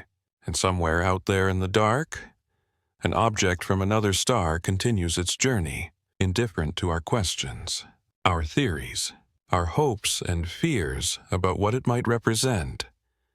Sleep well, dream of distant stars, and remember, the universe is always stranger than we can imagine. Sleep well. Picture this now, at this very moment, 625 light-years away, a Jupiter-sized planet is feeding, not slowly, not carefully, but ferociously. 6 billion tons of gas and dust per hour flowing onto something that should not exist. Something that blurs the line between what we call a planet and what we call a star. Meanwhile, closer to home, on a world we have studied for decades, a car-sized robot has found something in a rock that might, just might, be the fingerprint of alien life. And in laboratories across Earth, scientists have just broken a barrier that has stood for the entire history of quantum computing, building a machine that could theoretically run forever, opening doors we thought were decades away. But here is what makes this week truly strange. While we were making these cosmic discoveries, we are also discovering that our very own bodies hold secrets that we never suspected. Fat tissue, the kind we carry with us every day, has been caught sending chemical messengers directly into our brains, messengers that might be building the very plaques that steal our memories. And if we go back far enough in time, before any of this mattered, before humans, before dinosaurs, before the first tree grew, there was a kingdom that ruled this planet for nearly 1 billion years. Not animals, not plants, but fungi, the hidden architects who built the world we inherited. This is not science fiction. This is this week. If you find yourself drawn to these mysteries, hit the like button and subscribe, and then let me know in the comments where you are listening from, what time it is there, and which of these discoveries shakes your understanding of reality the most. And if you would like to help our community grow, share this video on X, Facebook, Reddit, or through your messages. Thank you for your continued support. Chapter 10. The Leopard Rock. On July 23, 2024, a machine named Perseverance pressed a drill bit into a rock on Mars, a rock with a name, Takchava, chosen by the team on Earth, who had been observing this particular rock for months. They had their reasons. The rock was situated on the edge of what was once a river valley, a channel that once carried rushing water into a crater that held a lake more than 3.5 billion years ago. But it was not just the location that gave them pause. It was the pattern on its surface. The spots, dark circles with pale rims scattered across the reddish rock. Like the spots on a leopard's coat, no one had ever seen anything like it before. The drill collected 11 core samples, a cylinder of rock as thick as a pencil, and sealed it inside a tube for a possible return to Earth. Then, the real work began. The rover carried instruments that could look at the rock's chemical composition without even opening the tube. What they found sent ripples through the scientific community that are still spreading today. Flecks containing iron and phosphate between the pale calcium sulfate bands, apparently with traces of hematite, the mineral that gives Mars its red color. But here in this rock, something had turned the red to white. That kind of chemical reaction releases iron and phosphate, and those reactions can provide energy, the kind of energy that microbes use. On the 10th of September, 2025, a paper appeared in the journal Nature. The authors had spent a year checking the data, running experiments, testing and retesting their findings. They described the presence of two specific minerals, vivianite and greigite, iron phosphate and iron sulfide. On Earth, these minerals form in oxygen-poor environments, where microbes are consuming organic matter, where life is using chemistry to survive. The patterns matched. The chemistry matched. Everything about this rock suggested a process that on our planet would be unmistakably biological. A top NASA official held a press conference after a year of review. He said that they could not find another explanation. This could very well be, he told the world, the clearest sign of life that we have ever found on Mars. Not proof, not yet, but the closest thing to it that we had ever held in our robotic hands. The media exploded. Headlines screamed about alien microbes and ancient life on Mars. But the scientists were more careful. They used a term that sounds awkward, but carries immense weight. Potential biosignature, something that could have been created by life. But it needs more study before anyone can say for sure. This is where the story takes a frustrating turn. The sample sits inside the belly of Perseverance, sealed in its tube, along with 24 other samples collected from different locations across Jezero Crater. To know for sure what created those leopard spots, scientists need to bring that rock home. They need to examine it with instruments far more sensitive than anything we can send to Mars. They need mass spectrometers and electron microscopes, and tools that fill entire laboratories. There is a program designed to do exactly this, called Mars Sample Return, to bring Martian samples back, but the program is in trouble. The projected cost has soared to somewhere around $811 billion, the timeline stretching to 2040 or beyond. Then came changes in administration, shifts in priorities, budget constraints. As of today, the Mars sample return exists in a kind of limbo, neither dead nor fully alive. So, we have a rock on Mars that might hold evidence of ancient life, and we have no clear path to bring it home. Chapter 11. A planet that eats like a star. 625 light-years from Earth in the constellation Reticulum, there is an object that should not be behaving the way it is. It has a designation instead of a name, CH1107-7626, a string of numbers and letters that astronomers use to catalog the things they find in the universe. This object has a mass somewhere between 5 to 10 times the mass of Jupiter, the giant planet in our solar system. That mass places it firmly in the category of what we would call a planet. But it does not orbit a star. It drifts alone through space, one of what we believe are trillions of rogue planets in the galaxy, unbound, floating in the darkness between the stars. For many years, scientists thought these wanderers were cold, quiet, inactive objects, formed around a star and then kicked out, or perhaps collapsed from gas clouds too small to ignite nuclear fusion. Forever dim and unremarkable, CH1107 proved them wrong in the spring of 2025. Astronomers had pointed the European Southern Observatory's Very Large Telescope at this object.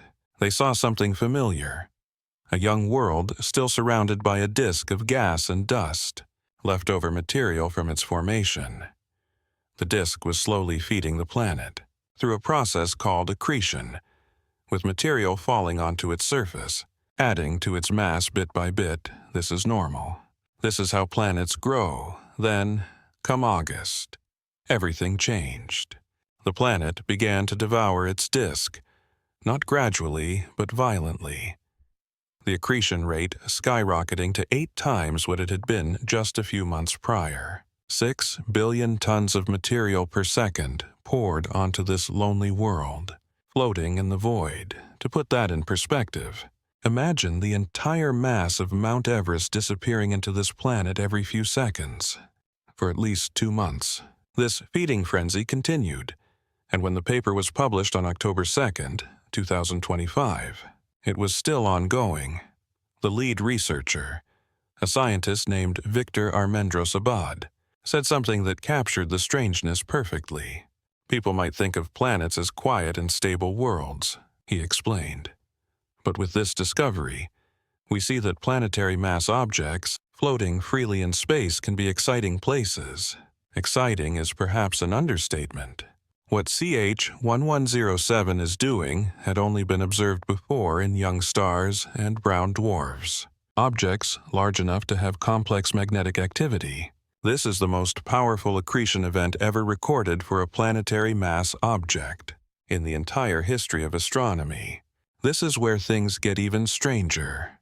The team discovered signs of a magnetic field driving this inflow of material. Strong magnetic fields are channeling gas and dust towards the planet's surface, like invisible highways in space. This is a process that we associate with stars, not planets. Stars have the mass and internal dynamics to generate powerful magnetic fields. Planets, especially rogue planets drifting alone, are not supposed to. Yet here it is, happening. Observable, undeniable. The discovery also revealed water vapor in the planet's atmosphere during the outburst, and that hydrocarbon molecules were changing shape as the feeding process intensified. The signs of heat and chaos were reorganizing the disk's chemistry. Scientists are now asking a question they thought they had answered. Where do rogue planets come from? The 2 main theories have been ejection, where a planet forms around a star and is kicked out by gravitational interactions, or direct collapse, where a cloud of gas in space collapses under its own gravity, but never gets large enough to become a star. If ejection were the answer, these planets would be cold and dead, their formation disks long gone, but CH1107 still has its disk. It is still growing, behaving like something that formed in place, condensed from a cloud just like a star, stopping just short of the mass required for nuclear fusion. This blurs a boundary, one that we thought was clear. What is the difference between the smallest stars and the largest planets? We have defined it by nuclear fusion, by whether an object can sustain the burning of hydrogen in its core. But if objects in the planetary mass range can form like stars, grow like stars, and use magnetic fields like stars, then perhaps the boundary isn't as sharp as we have believed. Perhaps there is a spectrum, a transition between planet and star, and rogue worlds like CH1107 live somewhere in between, challenging our classifications. Researchers believe we are watching planet formation happen in real time, seeing a world build itself in the darkness between the stars. And this process is far more dynamic, far more violent than anyone predicted. Chapter 12. The Machine That Never Stops. Inside a lab at Harvard University, there is a machine that has been running for more than 2 hours. This might not seem remarkable until you understand what that machine is. It is a quantum computer, and for the entire history of quantum computing, these devices have had a fatal flaw. They stop, not because someone turns them off, but because the quantum bits, the qubits that make them work, simply disappear. They decohere, as physicists say, which means they lose their quantum properties and become useless. Early quantum computers could run for a few milliseconds. The most advanced machines have stretched that time to about 13 seconds. Then they have to reboot, reset, start over. The Harvard team, led by a professor named Michael Lukin, has built something different. In September of 2025, they published their findings in the journal Nature. Their quantum computer has 3,000 qubits, and it can run continuously without stopping, without rebooting. For how long? As long as they want to keep it powered, theoretically, it could run forever.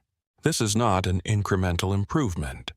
This is a fundamental breakthrough, changing what quantum computers can do. Here's the problem they solved. Quantum computers work by controlling atoms, or subatomic particles, holding them in delicate quantum states, where they can represent multiple values at once, which is what gives quantum computers their power, the ability to solve certain problems exponentially faster than classical computers. But these quantum states are very fragile. They require extremely cold temperatures, often near absolute zero. They require isolation from vibrations, from stray electromagnetic fields, from anything that might disturb them, and even with all that protection, the qubits eventually fail. They leak information, they collapse. The quantum state dissolves and the calculation ends. The Harvard team spent 5 years working on this problem. They developed a method using what they call an optical lattice conveyor belt and optical tweezers.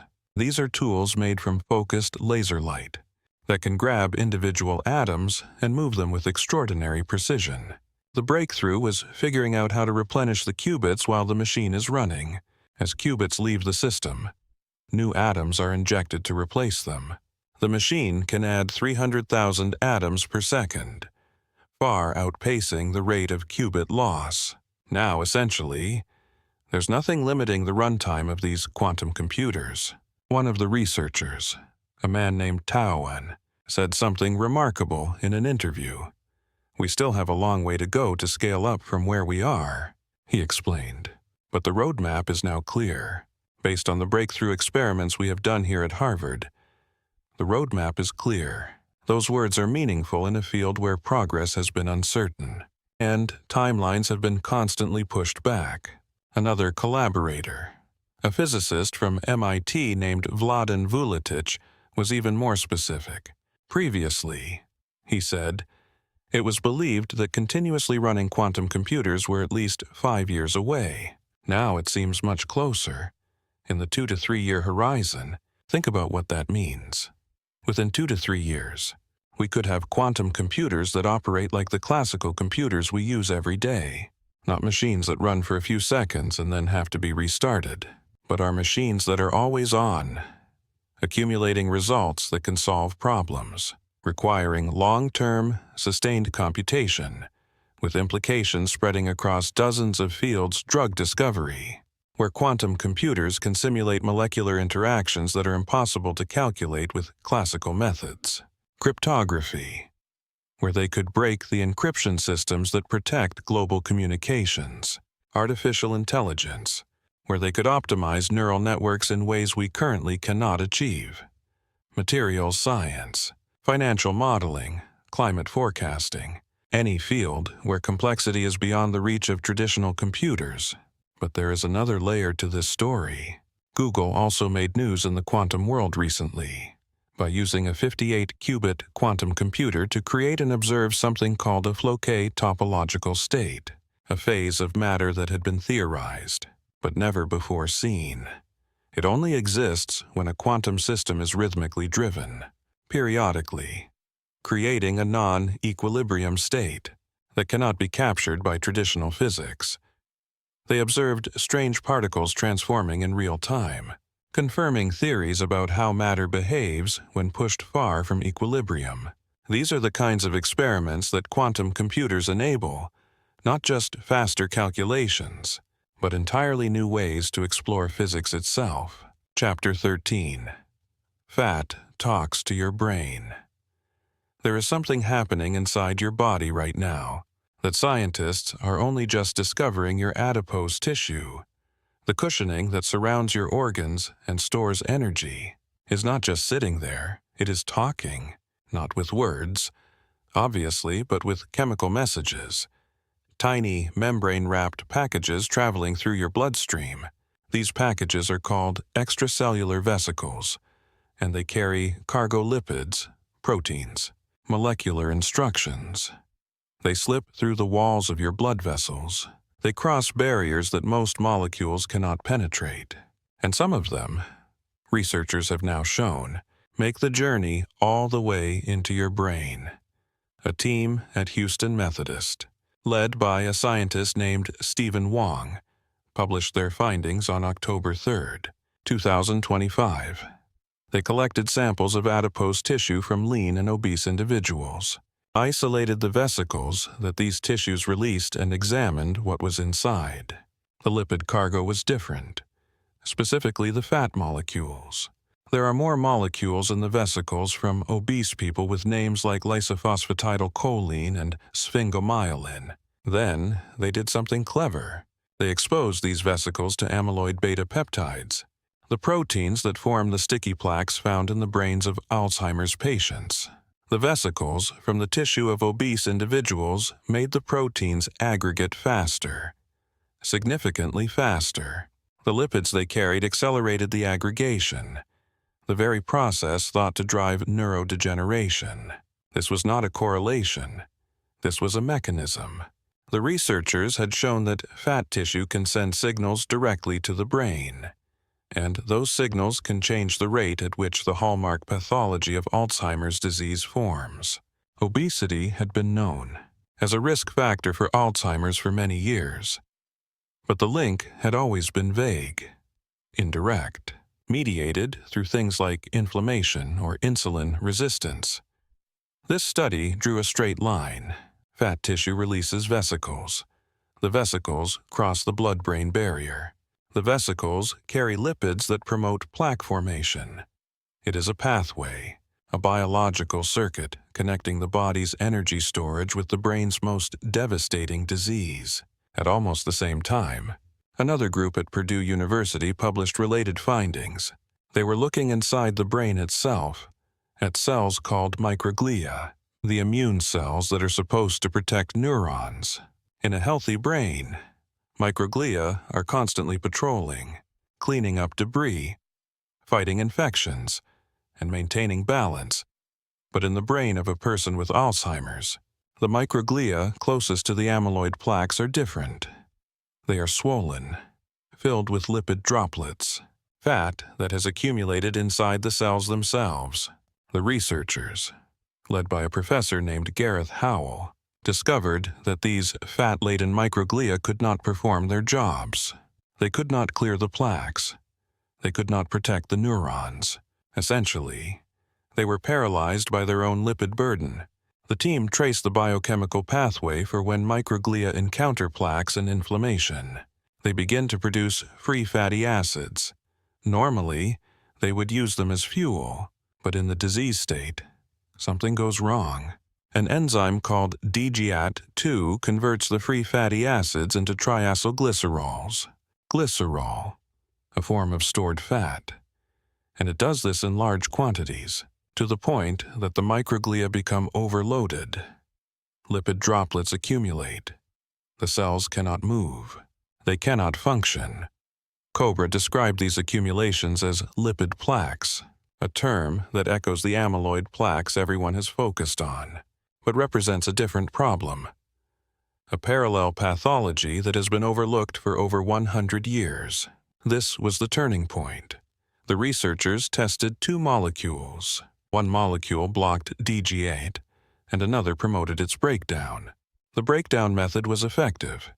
It reduced the fat accumulation. It restored the microglia's ability to consume amyloid plaques. It improved markers of neurological health in animal models of Alzheimer's disease. This suggests a new type of treatment, one not targeting amyloid itself, but the fat metabolism that paralyzes the brain's defense system. It opens a door that pharmaceutical companies had not walked through, a door connecting Alzheimer's research with lipid biology, with metabolic disease, with 40% of the United States population living with obesity. Think of the implications. Alzheimer's has been studied for decades as a problem of protein misfolding, of amyloid and tau tangles, of plaques and neuroinflammation. Hundreds of drugs have been designed to remove the plaques or prevent their formation. Most have failed. What if the reason they failed is because they were addressing a symptom and not the cause? What if the real driver was hiding in plain sight, in the fat that fills our cells, and sends messages we never knew were being sent? Chapter 5. The kingdom that prepared the world before there were forests, before there was grass, before the first moss clung to a damp rock near the ocean's edge. Something else was already here, not waiting, but working, breaking down rock, cycling nutrients, building the chemical foundation that would make everything else possible. We think of life on land as beginning with plants, the green pioneers that colonized a barren surface. But the surface was not barren when the plants arrived. It had been prepared for hundreds of millions of years by a kingdom that we hardly even notice, fungi. On October 1st, 2025, researchers from the Okinawa Institute of Science and Technology published a paper in the journal Nature, Ecology, and Evolution, rewriting the timeline of life on land by using a combination of fossil evidence and a new technique involving horizontal gene transfer, genes that jump sideways between species, rather than being passed down from parent to offspring. They traced the origins of fungi much further back than anyone had expected. The common ancestor of all living fungi existed somewhere between 1.4 billion and 900 million years ago. For perspective, land plants appeared around 470 million years ago. Fungi had been diversifying, possibly for 1 billion years, before the first plant took root. This is not a minor revision. This changes the entire story. Complex, multicellular life, organisms made of many cells with specialized jobs, has evolved independently exactly 5 times on Earth. Animals, land plants, fungi, red algae, and brown algae. Each group developed its own mechanisms for cells to stick together, communicate, and organize into tissues. For most of these groups, fossils provide clear timelines. Animals appeared around 600 million years ago, in formations like the Ediacaran with their distinctive impressions. Red algae appeared possibly as early as 1.6 billion years ago, in ancient seaweed-like fossils from India. But fungi leave almost no fossils. Their bodies are soft, thread-like, and decompose easily. Dating their evolution has been a puzzle with missing pieces. The research team, led by a scientist named Coriolis Effect, used horizontal gene transfers as temporal clues. When a gene from one fungal lineage jumps to another, it establishes a rule. The ancestor of the donor lineage must be older than the descendant of the recipient lineage. By identifying 17 such gene transfers and combining them with the sparse fossil record, the team constrained the timeline for fungi with unprecedented accuracy. What emerged was a picture, of a kingdom that dominated Earth's continents for an almost incomprehensible length of time. Imagine the implications of that. For hundreds of millions of years, maybe close to 1 billion years, fungi were the most complex life on land. They did not exist alone in the oceans, and possibly in shallow coastal environments. Bacteria formed microbial mats, but fungi were different. They were performing chemical reactions that nothing else could. They secreted enzymes that broke down rock, releasing phosphorus and other nutrients locked within minerals. And they formed networks, mycelial threads connecting distant patches of land, transporting resources across landscapes. They partnered with other organisms, trading nutrients for sugars, creating symbiotic relationships that benefited both parties. Researchers have found evidence suggesting that some early fungi had enzymes capable of breaking down pectin, a component of plant cell walls. From 1.2 billion to 800 million years ago, this suggests they were already interacting with algae, perhaps helping them survive in the harsh transitional zone between water and land. By the time plants finally evolved and began to move onto the continents, they did not find a blank slate. They found a world already conditioned by fungal activity, a world with primitive soil, with established nutrient cycles, with chemical pathways already flowing. This reverses the narrative of plant pioneers conquering the land alone. They inherited a world that fungi had been engineering for millennia, and when plants arrived, they formed partnerships with fungi almost immediately. We call these partnerships mycorrhiza, and they are everywhere. 90% of land plants today have fungal partners living in or around their roots, trading sugars for minerals. It may even be possible that plants could not have colonized land without these partnerships, and that those partnerships may have roots both literally and evolutionarily, stretching back to when fungi first began to interact with algae in those primordial shallows. Chapter 14. Vinegar Fooled the World. In March of 2024, a small clinical trial was published in a journal called BMJ Nutrition, Prevention and Health. The study came from Lebanon, by researchers at the Holy Spirit University of Kaslik. It involved 120 young people, with an average age of 17, all of whom were overweight or obese. The participants were divided into 4 groups.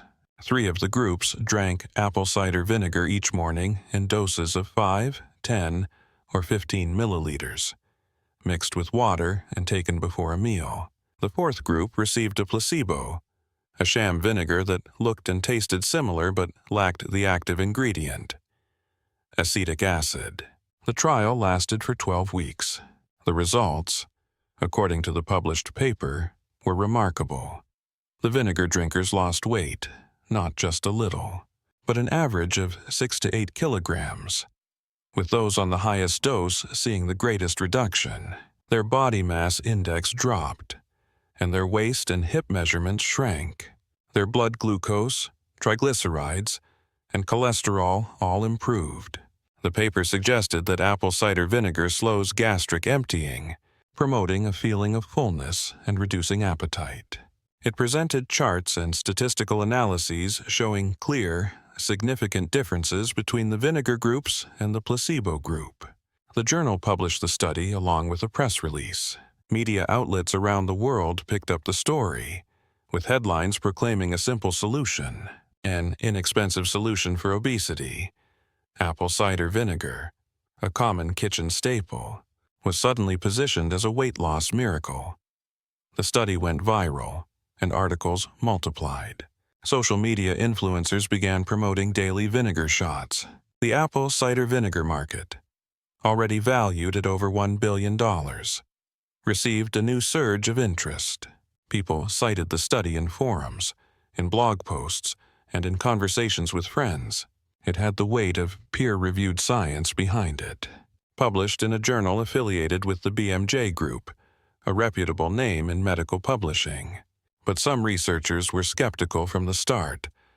A man named James Heathers, a research integrity consultant, began examining the paper soon after it appeared. What he found concerned him. The distribution of age and body mass index across the 4 groups was almost statistically identical. This is incredibly unlikely to happen when you randomly assign people to groups. You would expect some variation, but the groups in this study looked too similar, as if they had been perfectly balanced rather than randomly distributed. Heathers published an analysis in May 2024, outlining what he called incredible patterns in the data. He pointed out that if the results were true, apple cider vinegar would be 50% more effective than drugs like Ozempic, medications that cost thousands of dollars and require a doctor's prescription. 1 tablespoon of vinegar achieved better results than advanced pharmaceutical interventions. Strained credulity. Other researchers raised concerns through letters to the journal.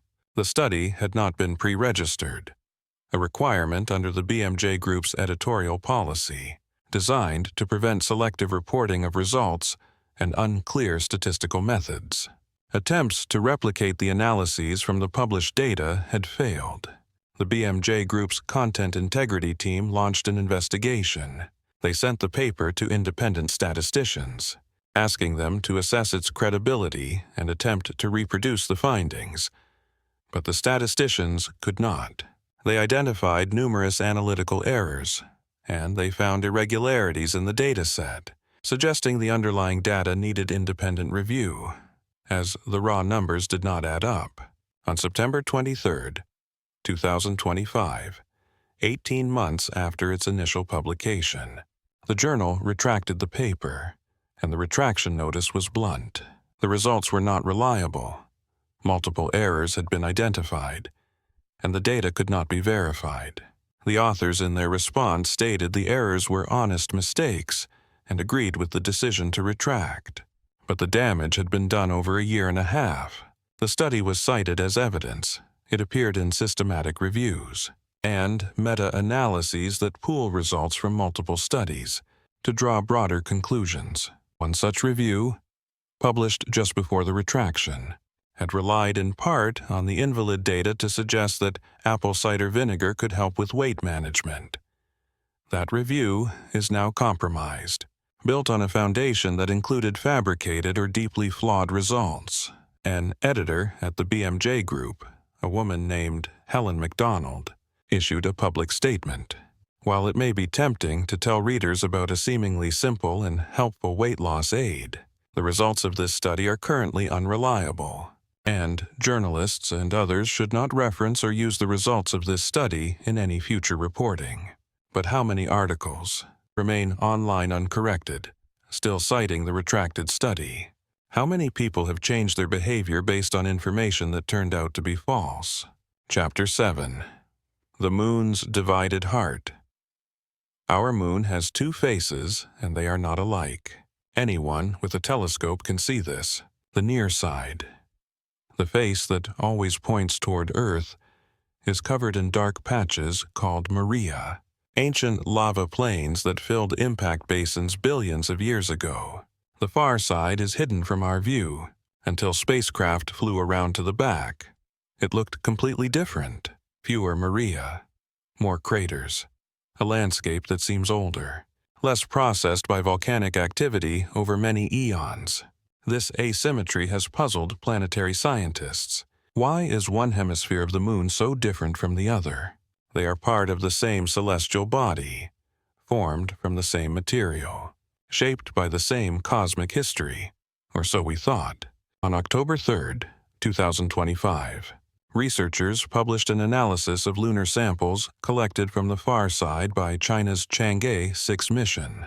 These were the first samples ever brought back from that hemisphere, and they tell a story that contradicts what we believed about the moon's interior. The rocks are rich in minerals formed from magma, molten rock that has cooled and crystallized, but the chemical composition was wrong.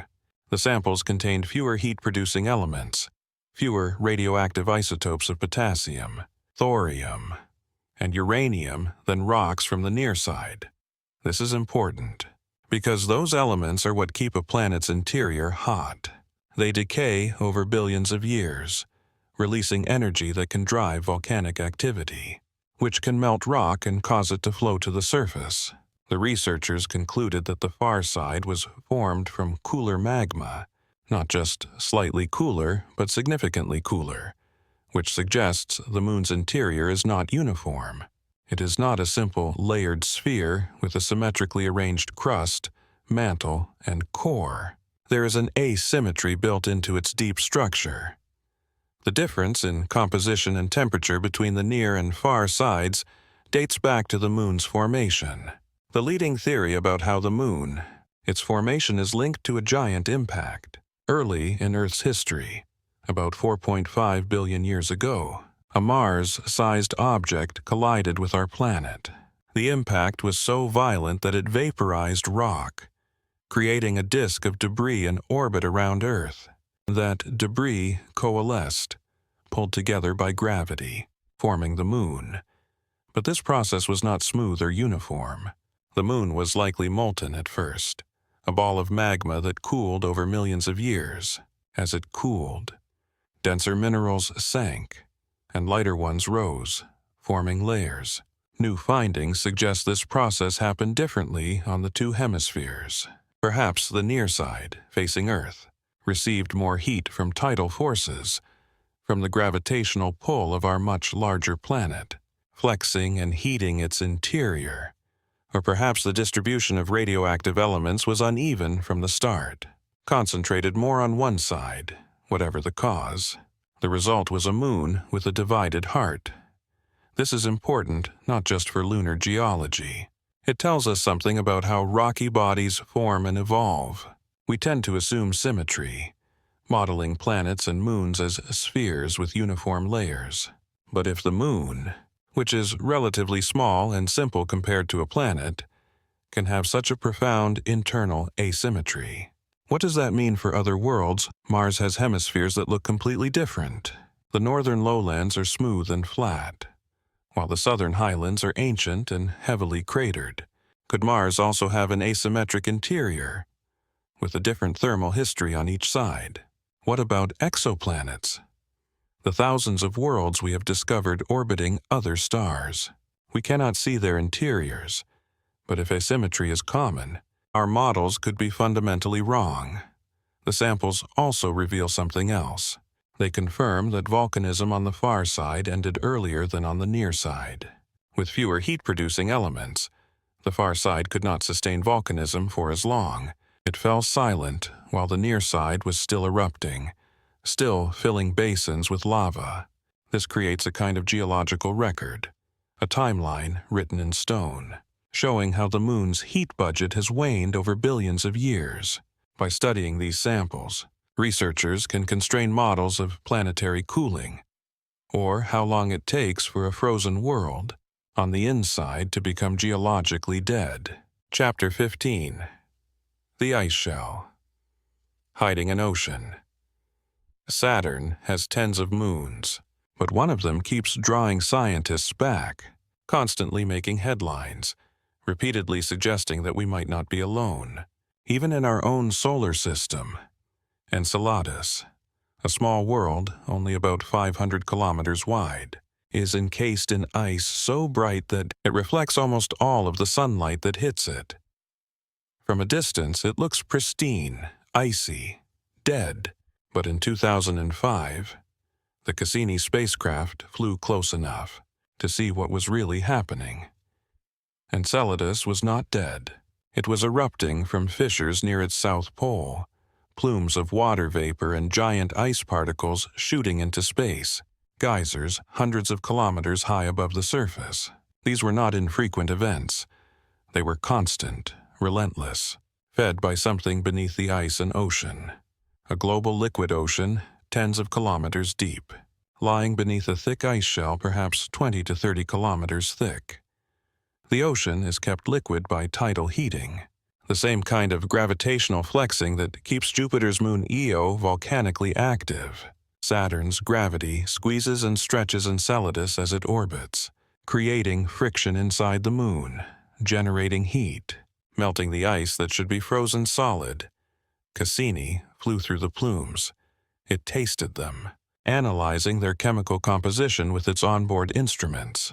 The findings were extraordinary water, obviously, but also salts, evidence of rock-water interactions happening on the ocean floor.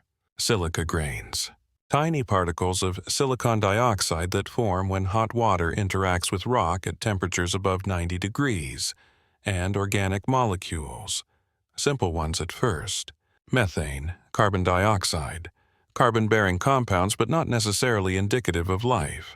Then, and later flybys, more complex molecules, propane, ethane, acetylene, and now, according to a new analysis of Cassini data, published on October 2, 2025, there are even more complex organics locked inside the ice grains.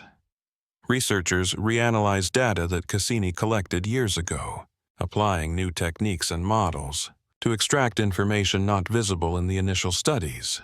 What they found were organic compounds with many carbon atoms, molecules that on Earth are associated with biological processes, although they can also form through abiotic chemistry. The presence of these compounds does not prove life, but it strengthens the case that conditions within Enceladus's ocean could support life: liquid water, energy from tidal heating, organic molecules, rocky surfaces where chemistry can occur. These are the ingredients we look for when we search for habitable environments. This is what makes Enceladus so compelling. The ocean is not isolated. It is directly connected to space through those plumes. Anything dissolved in the ocean water, any molecules, any cells if they exist, can be carried up through the cracks and ejected into space. This means we do not have to land on Enceladus, drill through kilometers of ice and lower instruments into a dark ocean. We just need to fly through the plumes and collect samples. In principle, we could detect life without ever touching the surface. NASA and other space agencies have discussed missions to do exactly this. Spacecraft designed to orbit Saturn, making repeated flybys through the plumes and analyzing the material with instruments far more sensitive than what Cassini carried. But there is a frustration here. Similar to the Mars sample return issue, these missions are proposed, studied, designed, and then delayed budget constraints, competing priorities, technical challenges, political changes. The earliest a dedicated Enceladus mission could launch is in the mid to late 2030s, which is a decade or more away. Meanwhile, the evidence accumulates. Each new analysis of the Cassini data reveals more complexity, more hints that Enceladus is not just habitable, but might actually be inhabited. We have a world with an ocean, with energy, with organic chemistry, that is spraying its secrets directly into space for us to sample, and we are waiting. Saturn has other moons with subsurface oceans. Titan the giant with its thick atmosphere and methane lakes. It almost certainly has a deep-water ocean beneath its icy crust, Jupiter's moon. Europa has an ocean that may contain twice the amount of water as all of Earth's oceans combined. Ganymede and Callisto likely have oceans as well. Our solar system, it turns out, is not barren. It is wet, filled with hidden seas locked beneath ice, oceans that have been there for billions of years, stable, shielded from radiation, possibly teeming with life we have never imagined. Chapter 16. The Hunter Before Blood.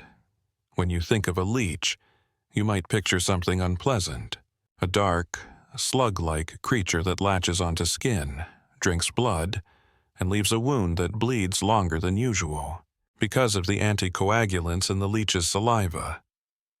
Leeches are parasites, creatures that survive by taking from other organisms. They are soft-bodied, difficult to love, and often absent from the fossil record because soft tissue is rarely preserved. But on October 2, 2025, researchers announced the discovery of a leech fossil that changed everything we thought we knew about these creatures. It was 430 million and 5 years old, pushing back the origin of leeches by 200 million and 5 years, earlier than any previous evidence. The fossil comes from a formation that preserves exceptional detail, capturing not just the animal's outline, but also the structure of its body segments. the shape of its head, and even hints of its internal anatomy.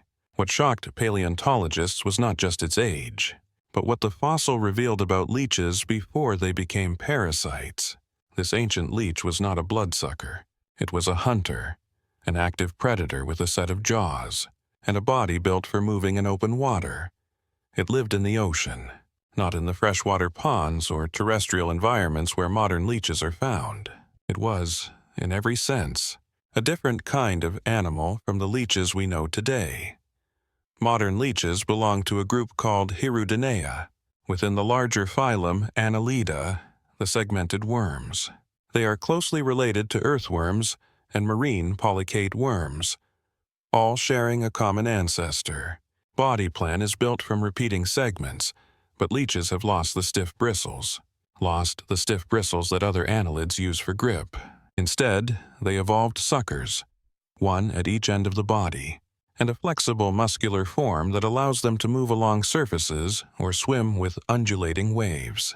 Most importantly, many leech species evolved specialized mouthparts to pierce skin and suck blood, a lifestyle that requires biochemical adaptations, enzymes to prevent blood clotting, and anesthetics to avoid detection, all packaged in saliva, turning a simple bite into a sophisticated parasitic strategy. But 430 million years ago, none of that had happened. The fossilized leech had a different, longer, more slender body, built for speed rather than for clinging. Its jaws were sharp, but not adapted for piercing skin. They were used for grasping, for holding prey, for tearing apart small invertebrates in the water column.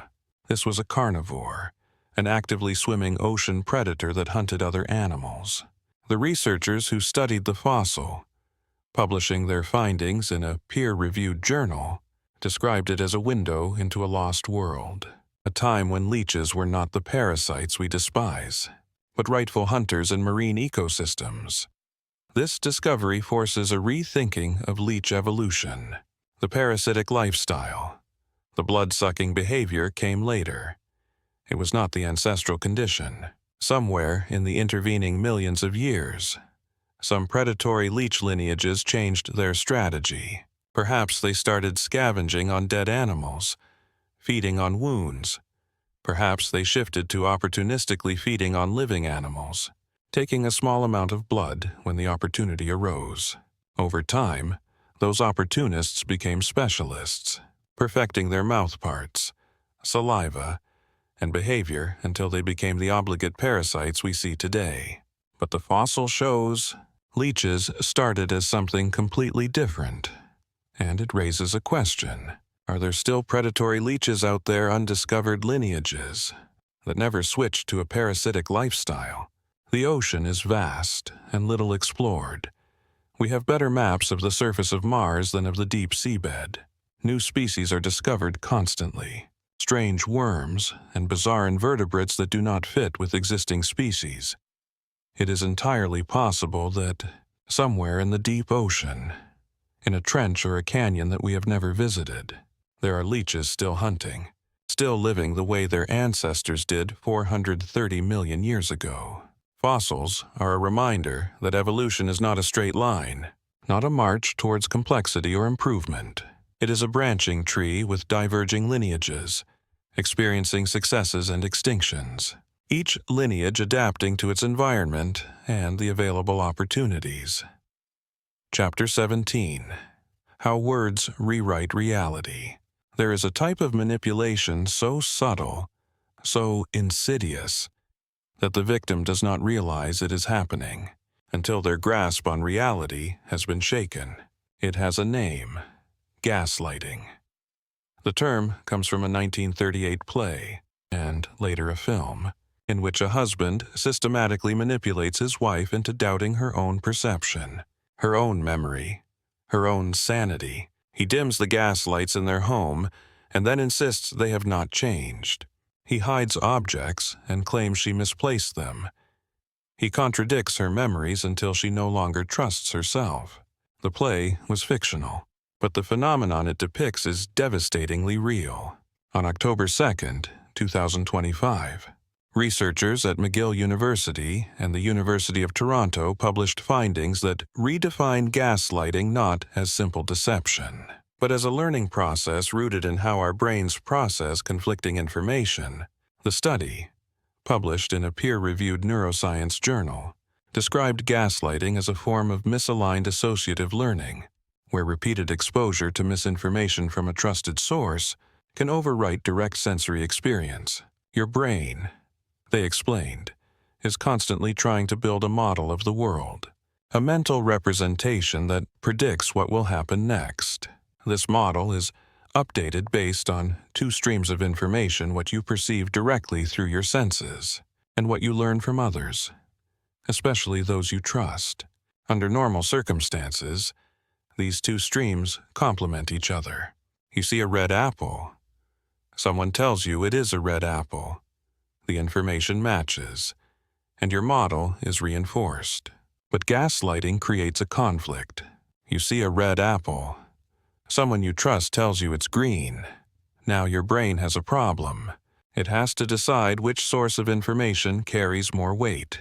If the person contradicting you is someone you depend on, someone who has been reliable in the past, someone who holds social or emotional power over you, your brain might choose to believe them over your own eyes, not consciously, not as a deliberate decision, but as an automatic adjustment in the learning algorithm your brain uses to navigate the world. Researchers have used brain imaging and behavioral experiments to study this process. They showed participants a series of images, and then had confederates, people working with the experimenters, provide misinformation about what the images contained. The confederates were presented as experts, as people with special knowledge, creating a context where their statements carried authority. Through repeated trials, the participants began to doubt their own perceptions. When asked to recall what they had seen, they increasingly reported the misinformation provided by the confederates, instead of what they had actually observed. Brain scans showed activity in regions associated with conflict resolution and memory reconsolidation, areas that activate when the brain is rewriting stored information to incorporate new data. This isn't stupidity. This isn't weakness. This is the brain doing what it evolved to do.